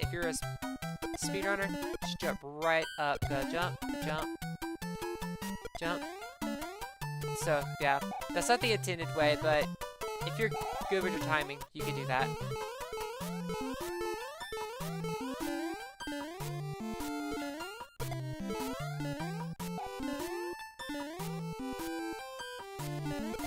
So up here, let it travel across, and you get the vine. Oh, yeah, so I remember whenever... I think it was EGM, posted the April Fool's joke about, go up there, the all bonds thing, and where you unlock like 64 new characters, and it was like an April Fool's joke. And of course I was disappointed, but imagine my surprise when the button code that you could enter to unlock, yeah, the button code to unlock all of those characters was real. And it was extremely long, and it seemed like another, like, April Fool's jokes. Like, no, there's no way that, you know, they're going to fool me twice.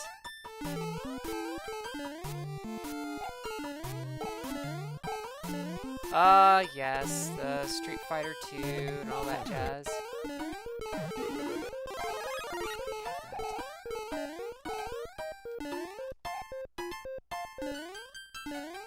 I remember in Mortal Kombat they had, brutalities were a rumor, animalities were a rumor.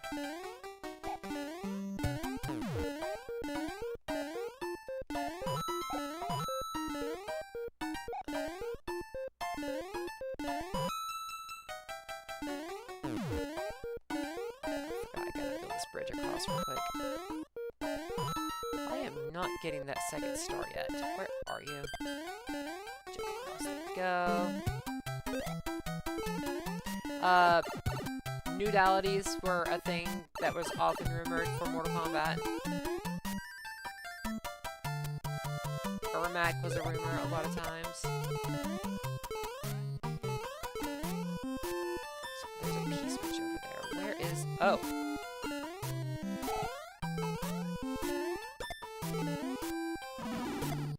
Oh yeah, L is real.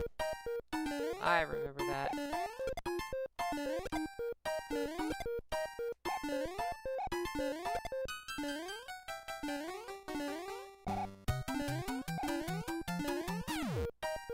Oh, that was a weird sound glitch. Ow.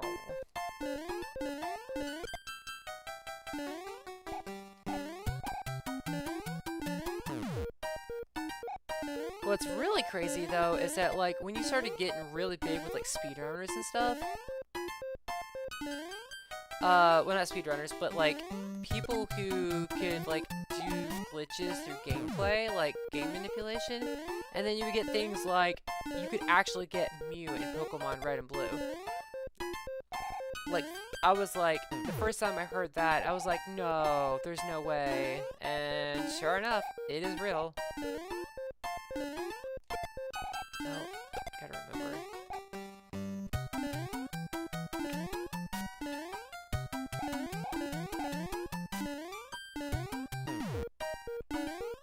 Thing is, I'm pretty sure I am missing.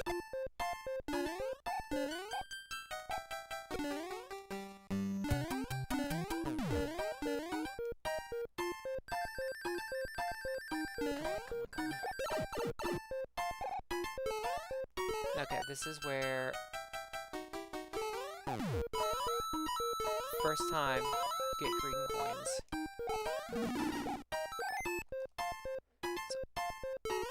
So I'm missing the second star. Oh yeah, wow. That is a pretty good mimic. Alright. You may now proceed to training. Let's go ahead and do this next training level. Use damage boost to reach the end. So this one is exactly what it sounds like. Use damage boost to reach the end.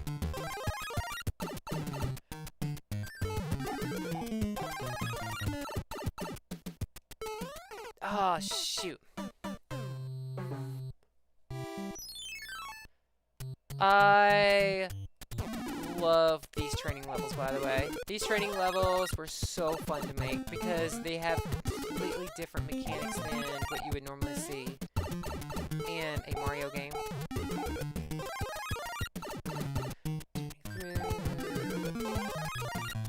Boost over here. And you get really good rewards for completing them.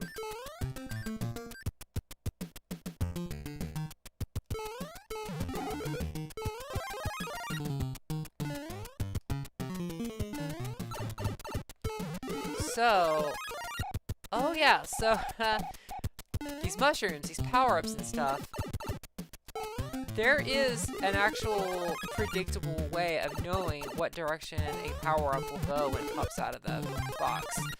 So in Mario 3, it was based around, oh, barely missed it.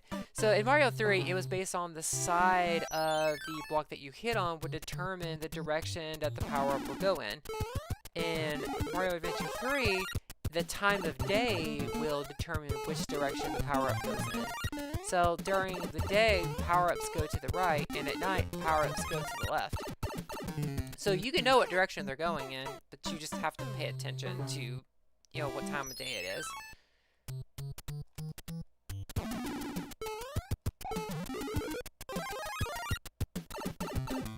Through this.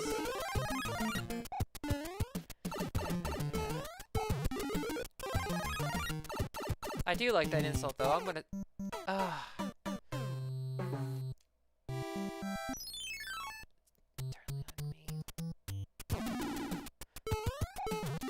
I know there's a way around this. I could make this training level so much easier. I may resort to that in a second.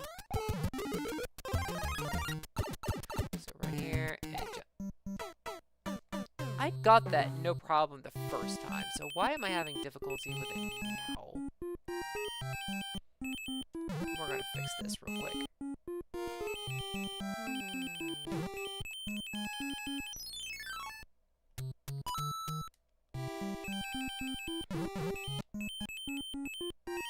I'll just grab another item, and I'll use that item in the training grounds. Ooh, just one more level for this world. Okay, there we go. I'm gonna say that insult from now on. So I am a software engineer by day, and I have to attend a lot of meetings.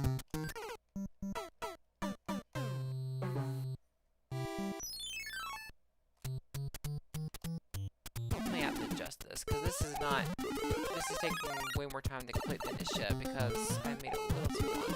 But anyways, as I was saying, I'm a software engineer by day, and I'm in a lot of meetings.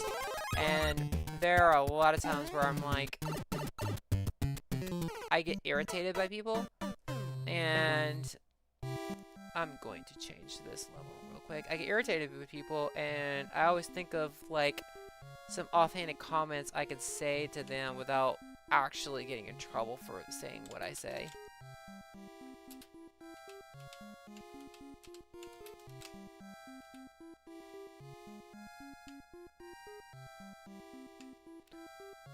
Directions, terrain. That's really weird. So, I'm editing this level real quick. I'm wondering why. Interesting.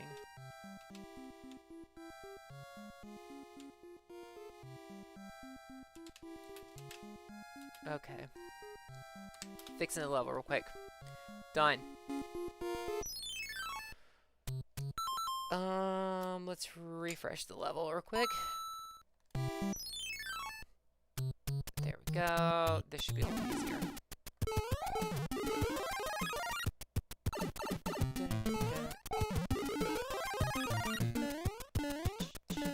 So yeah, I'm gonna start telling, you know, my bosses and people, may all your mushrooms go left.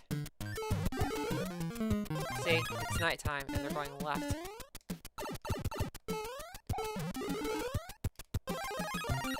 Oh, shoot. Oh! Oh! I'm evil! I got a mushroom to use inside of this level, and I totally forgot that I disabled the select button, the use of items in training levels, because I wanted you to have to complete this the intended way. That's on me. Darn you, past Scarlet, your wicked designs.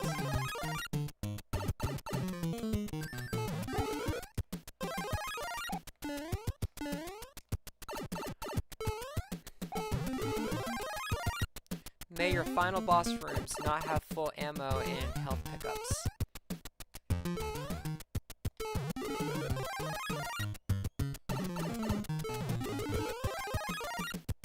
Which, by the way, I did do that whole thing. Well, actually, no, I did not do that. Actually, maybe I did. For the final boss fight, I think I do give you every item at your disposal.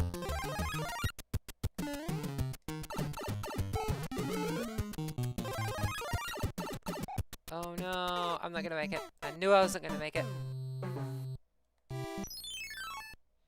Oh, it's nighttime, so I've got to be fast about this. Man, this is taking way longer than it should. Oh, I hate myself. This level is definitely easier during the day because mushrooms actually go to the right. Okay. I know I can do this. Now watch, it's gonna go from night to day inside of this level, and I'm not going to know it because I'm inside. And on the inside, there is no day-night cycle. Well, there is a day-night cycle, it's just, it doesn't show up on the screen, so you can't really tell. Okay, there we go, and watch, it's gonna go from day to night, and I'm not gonna know it, and then all of a sudden, my mushrooms are gonna go from left to right, and then I'm gonna be confused, and then I'm gonna get frustrated, and hate myself forever.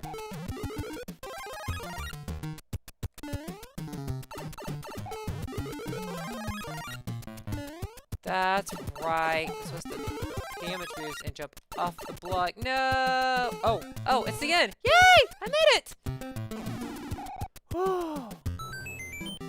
Increased recovery time when taking damage. So you can damage boost longer because that makes sense in my head. So I gotta remember. Okay, so I need to find the last star in this level real quick. So bear with me.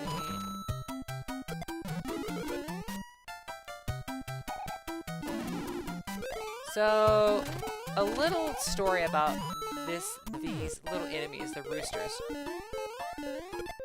They're actually an enemy that's kind of dedicated to my partner's brother who passed away a couple years ago. He had the nickname of Rooster.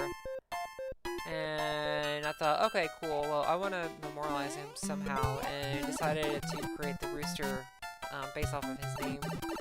It's kind of a big thing, but still, I just wanted to honor him as a person. It's one of those things that only really I know, but my partner was really, like, she thought it was sweet.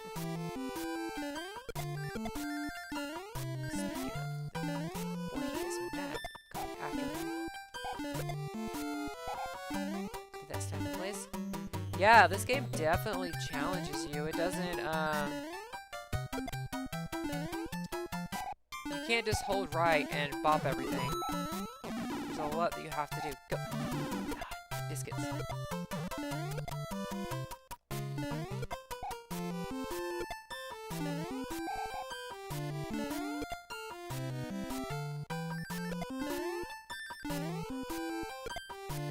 Go away. There we go. So I gotta figure out. Oh, I have a kitty. This is Boone. It is time for cuddles. Come on, Boone. Come on, baby. There he goes. Come on. Come on, baby. Yeah, there you go. Yes, it is cuddle time. Hi, baby.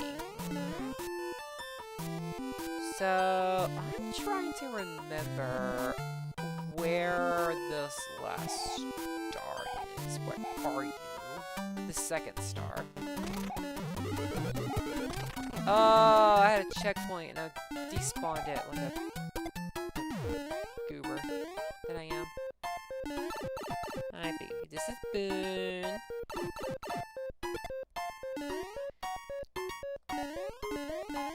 So Boone's story is that he was found outside at 3 o'clock in the morning with a, like, half dead. He had been attacked by some animal. I don't know the kind of animal. All I know was that he was nearly dying. And essentially, I saved him.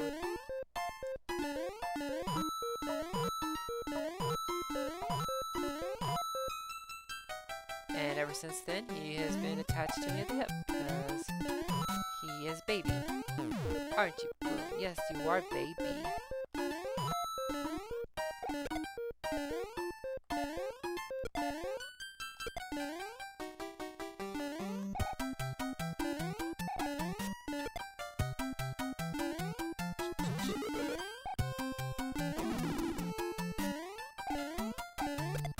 What is Beyond Good and Evil? Because I've heard a lot of people talk about this game, and I'm like, I don't know Beyond Good and Evil. It's just like one of those games like Time Splitters that everybody's played but me, apparently. That's where the second star is. It's up here. I always forget. Come on. There we go. Well, that was tricky.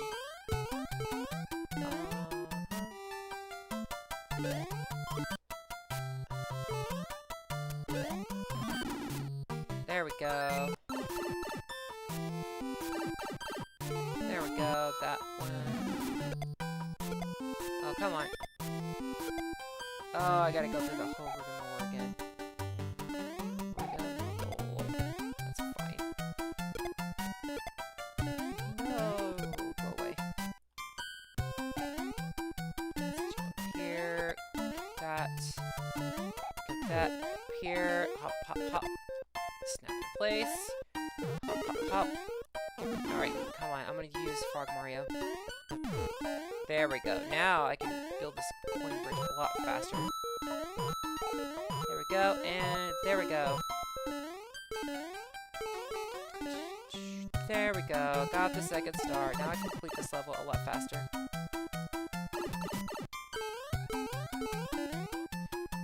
And so... Oh, that is not a good thing that I will need to fix real quick. While I'm thinking about it, let's just jump in here and fix those graphics. Rogue graphics. Come on, where are you? Winged Winter Pursuit. There we go. There we go. Highlights. There we go. And save. There we go. Okay, I won't reload this level because unfortunately, those changes will not show up in the middle of the level.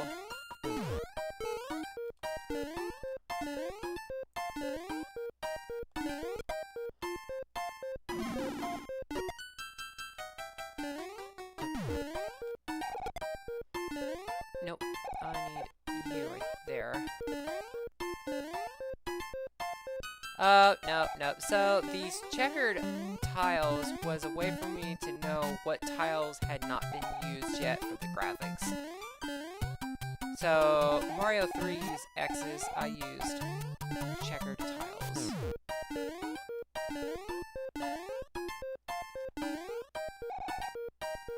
Oh, no, my timing is off. Alright, I need to focus.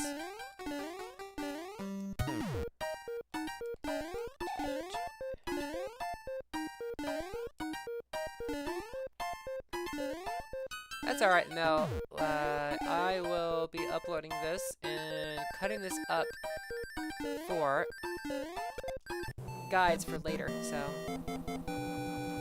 basically people will be able to revisit this game, and I will have the guides on here, and I will cut them up so it's a little bit more streamlined, and yeah, people should be able to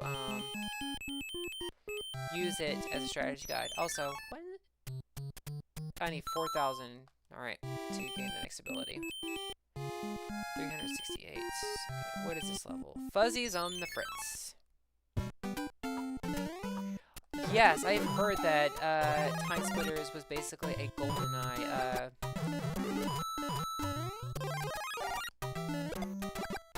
It was a GoldenEye spiritual successor, like even more so than Perfect Dark. Which I love Perfect Dark. Actually, I just love Perfect Dark. I thought Perfect Dark was a fantastic sequel to the game, to GoldenEye. They did so many things in that game that people didn't know were even possible on the Nintendo 64. Like lighting effects and stuff like that.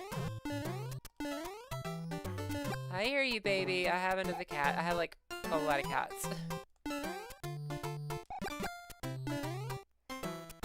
Well, I won't be adding any more enemies to the game, Brian.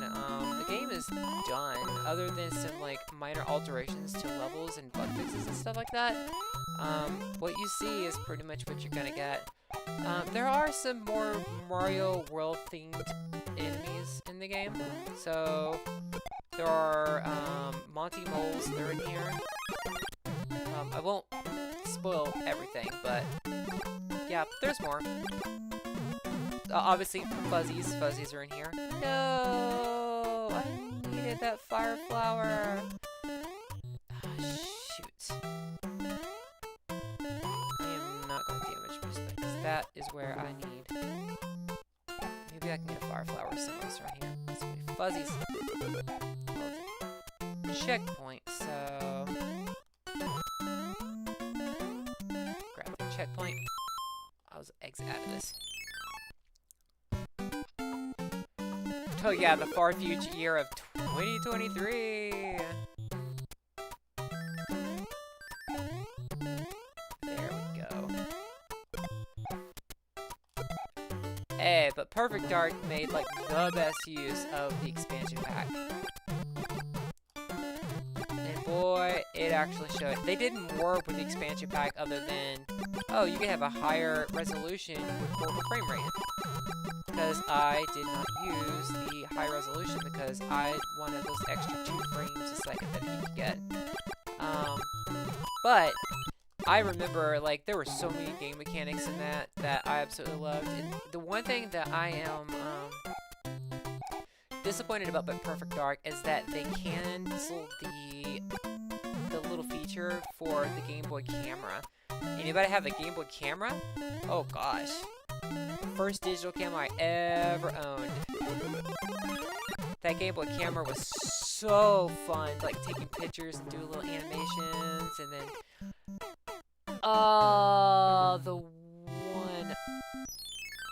the third pit in the game. There's like hardly any pits in this game, and I happen to find one of them.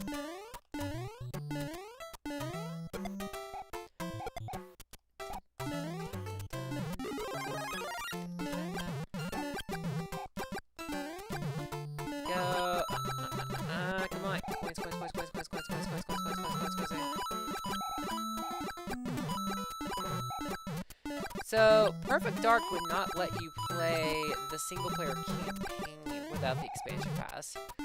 The only thing that you could play was a small portion of the multiplayer. So you could play with up to 4 or up to 3 bots or something like that, or up to 2 human players or something like that. But the single-player campaign wasn't available to you at all without the expansion pass.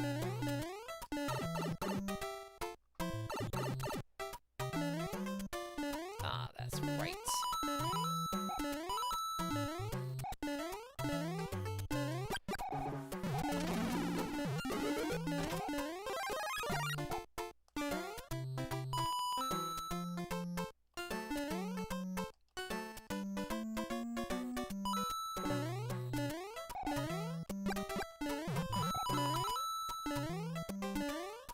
Yeah, I mean, I see it from their perspective, you know, shooting real people, but come on, Nintendo, you know that we're shooting real people in the game. It's like, those pictures come from somebody. It comes from the devs. Like, David Doak was the image, or like Dr. Doak or whatever, used the image of,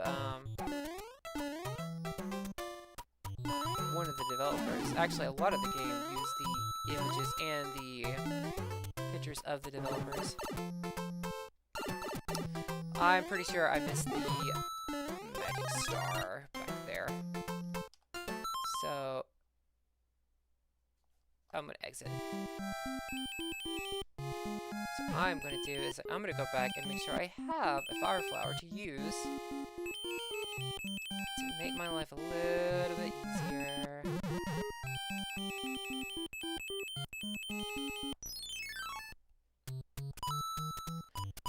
There we go.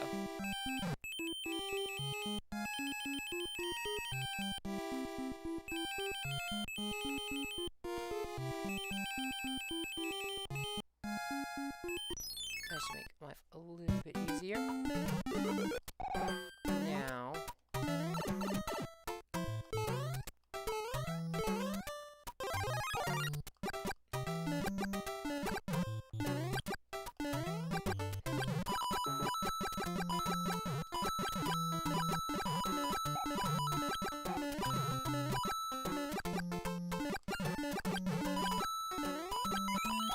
yeah, so I don't know if I'll ever have a charging chuck in this game. I don't think the NES can handle it. I'm kidding. That was a little joke, because of how the NES couldn't handle Yoshi. But I kind of get why Nintendo didn't put Yoshi. It wasn't that the NES couldn't handle it. You saw it in 3-mix. Yoshi worked, but it was glitchy. Like, Nintendo tried to avoid spike flicker like the plague. So, I kind of get where they were coming from.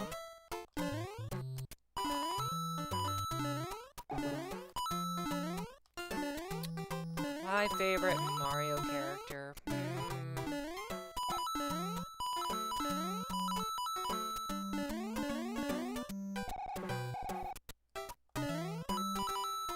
There are so many of them.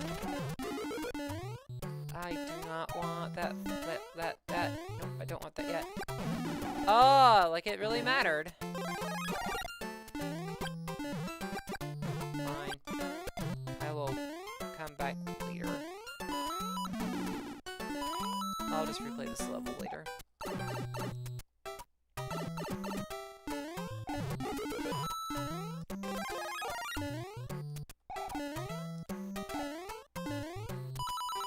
Hey, Dixie Kong was in the Mario movie, so I think it counts. She counts.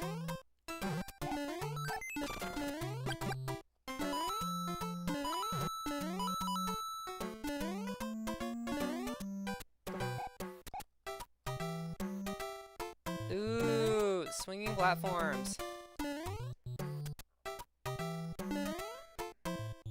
Those are actually really hard to code.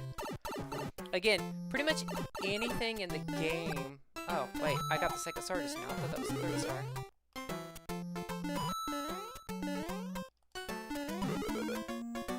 I don't trust that.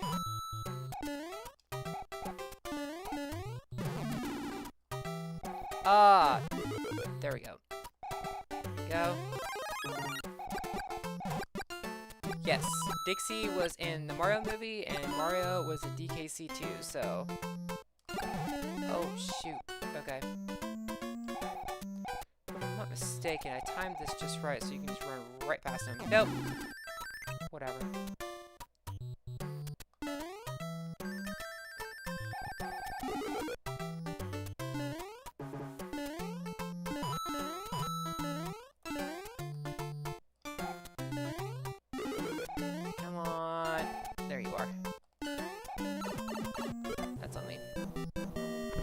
Definitely don't like war. Oh gosh, there's so many of them.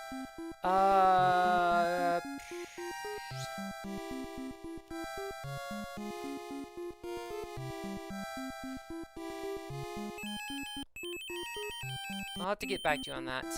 Alright, Fierce Fish Freeze. So, this will be the last level for the evening, but this is a cool little level. So, well, the entire game is cool little levels, obviously. So you'll notice as I play through this level, there are like these big blocks, and of course, there's Thwomp.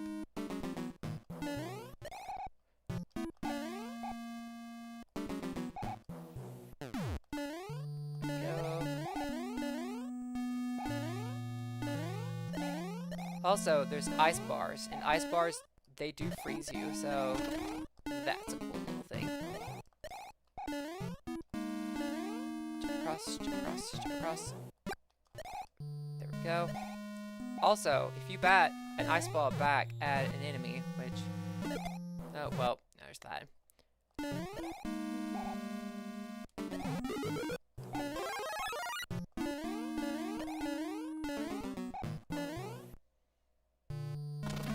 Oh, why did I stand right under him? That was on me. Also, for people who didn't see it last time, see the Thwomp's eyes are closed, they open, and then they grimace whenever they fall down. Cool little detail. And notice that the ground beneath him has a crack in it, so he'll break those blocks. Okay, I was able to do damage boost across. No! I totally forgot I had to do that. That's on me. Again. Alright, take this a little slower. Can't wait for you to jump across. Why did I do that? I knew he was there, and yet I thought Mario could withstand the crushing weight of the Thwomp. Also, one thing I love about these Thwomps is that they're based off some kind of Japanese yokai, I think, or a myth about like an actual wall that's alive.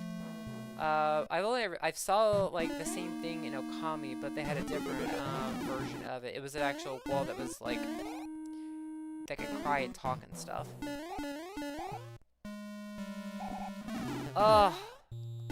Blue Toad is so played out, but Yellow is so mustardy.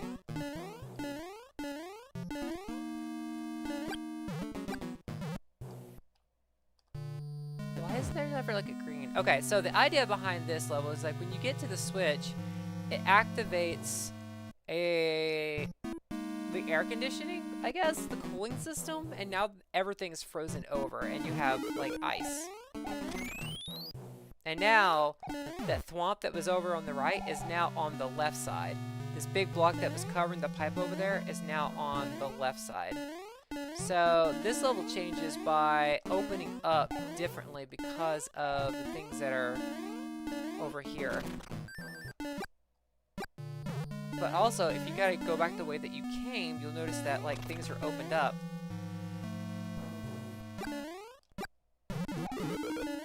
Oh, the coolest Mario character? Freezy, duh. Oh,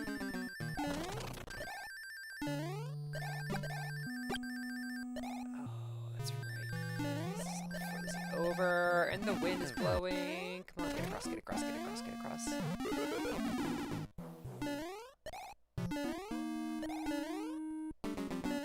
I think you have to slide across. Oh, that's right. Come on.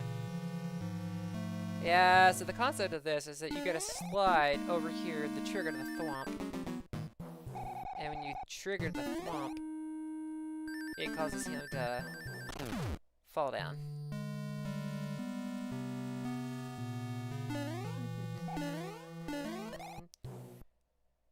One more time. And now...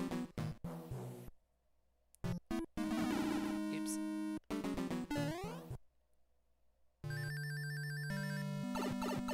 Oh, shoot.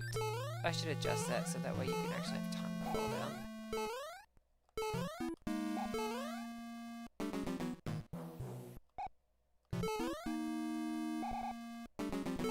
You know, I love Mario Wonder, but I never go back to it.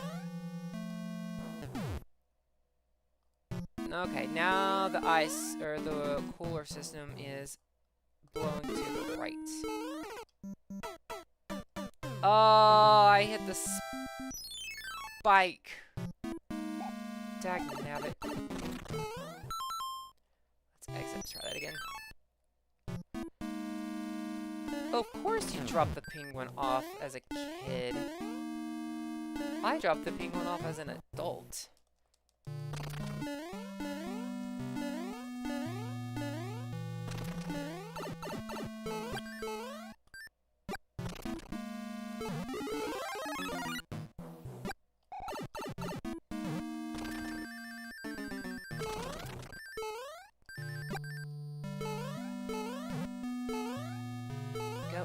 Jump, jump, jump, jump. So one advantage is, as small Mario, I can just like stand here and like do this a lot better, easier. So being big Mario does not always have its advantage. Sometimes being small makes things a little easier. Jump, jump, jump. There we go. I'm going to hit the check point this time. There we go. That's fine. I can die.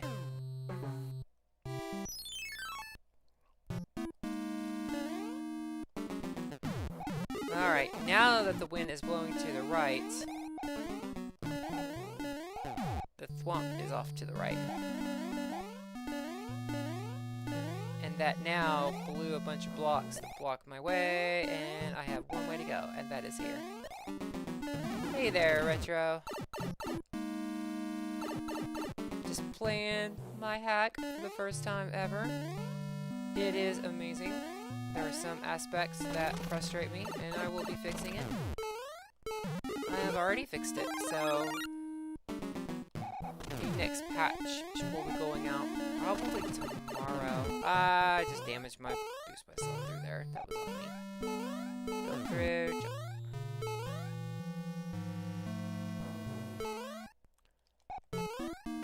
Oh, that's still on me. Well, the thing about Wonder is, like, the post-game is, like, I don't...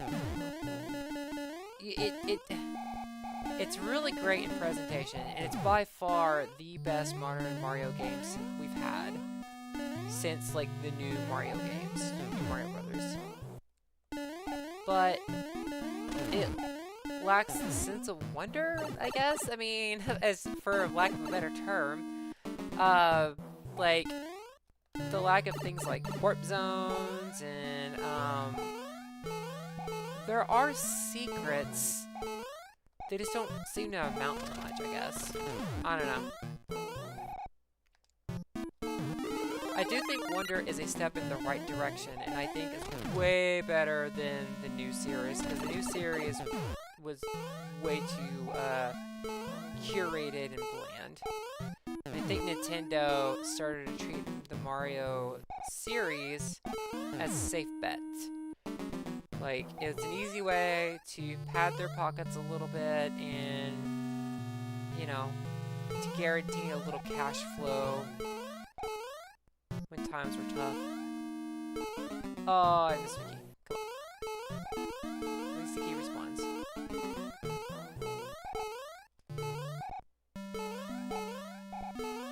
So I try to go back to Sunshine, and man, that game is really hard. Okay, y'all, that little script scene irked me so bad. So you notice that, like, all these dungeons have, like, these scripted scenes, and that one was so hard to code, where it, like, all the fireball happened and melted the ice and it stopped the cooling system. That was so difficult. So we are about to fight Fierce Fwoosh Freezy, or Fwoosh. Yeah, Fierce Fwoosh. Fwoosh, Fierce Fwoosh. Say that 7 times fast. Alright.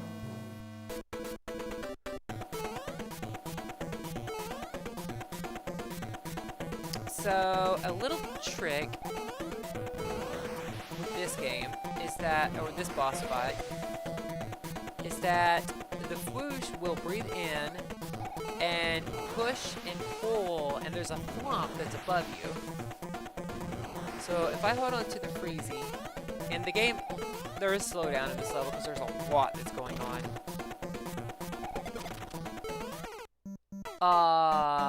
So basically what you do is like you time it in such a way so that the thwomp falls on the whoosh. So I'm going to show how to get that. Because just like with all the other bosses in the game, you can essentially damage bosses in multiple ways. And in this one, you can heat kill them a whole lot with these. Yeah, with the frozen fuzzies.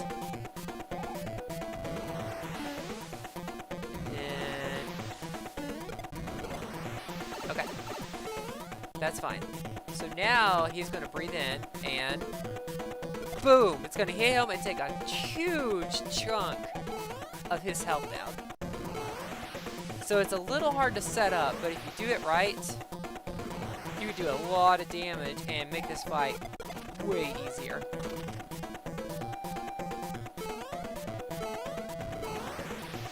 And of course, in later phases, the pattern of enemies that he creates is a little bit more difficult.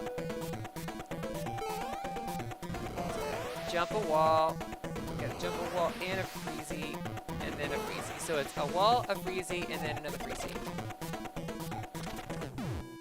Yay! So I made that look really easy, but that boss is actually pretty difficult to beat, so... Alright, so I am going to... Let's see, 9, 27. I feel like I'm missing something. 27 plus 27 equals 54. So I am missing a star in one of my levels here. Let's see here. Which level am I missing a star on?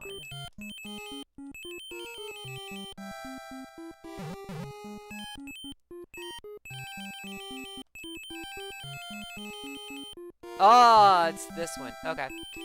So, let's do this. I know exactly where that is, so I bumped that.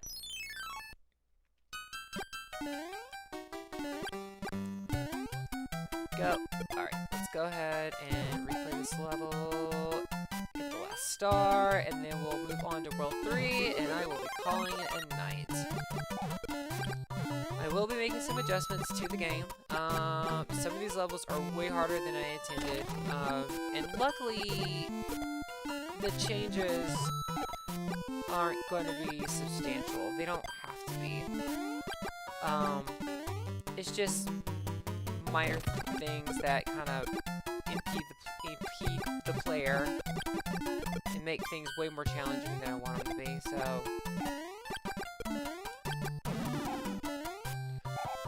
So the Source of Mario Adventure 3 will be released. It is not out yet, because I'm still making minor changes to the game.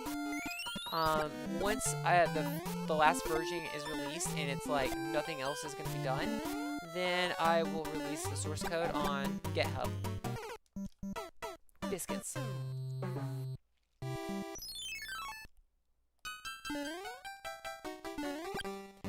So, oh. Out of this. Come on. There we go.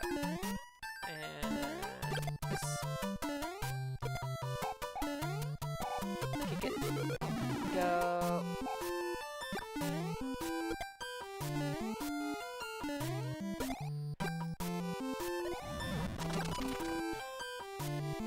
Wait a minute. I know exactly what I need to do here.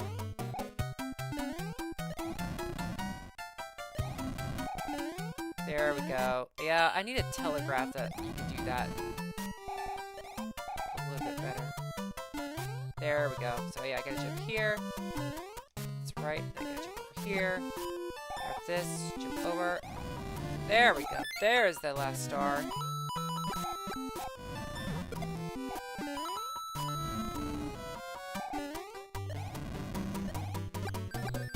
Well, I wish you good luck, Retro, in doing that, because if it's just like some simple value changes, then go for it.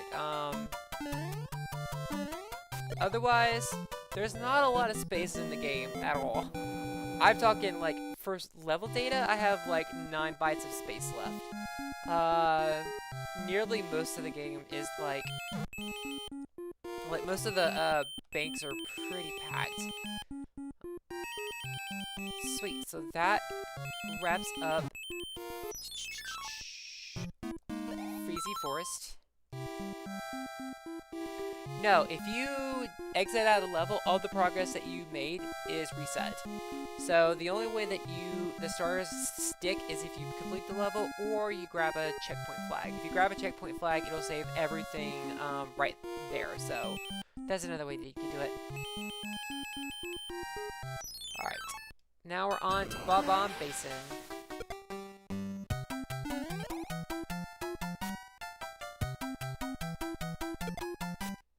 Well, I will say, Retro, if you do want to do that, and you plan to do that, I can help you out, because I obviously know my game inside out.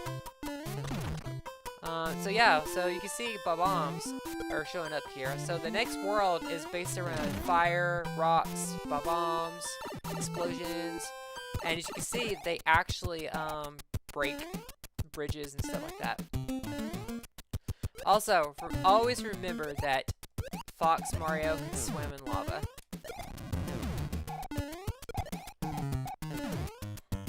Remember this. And there we go.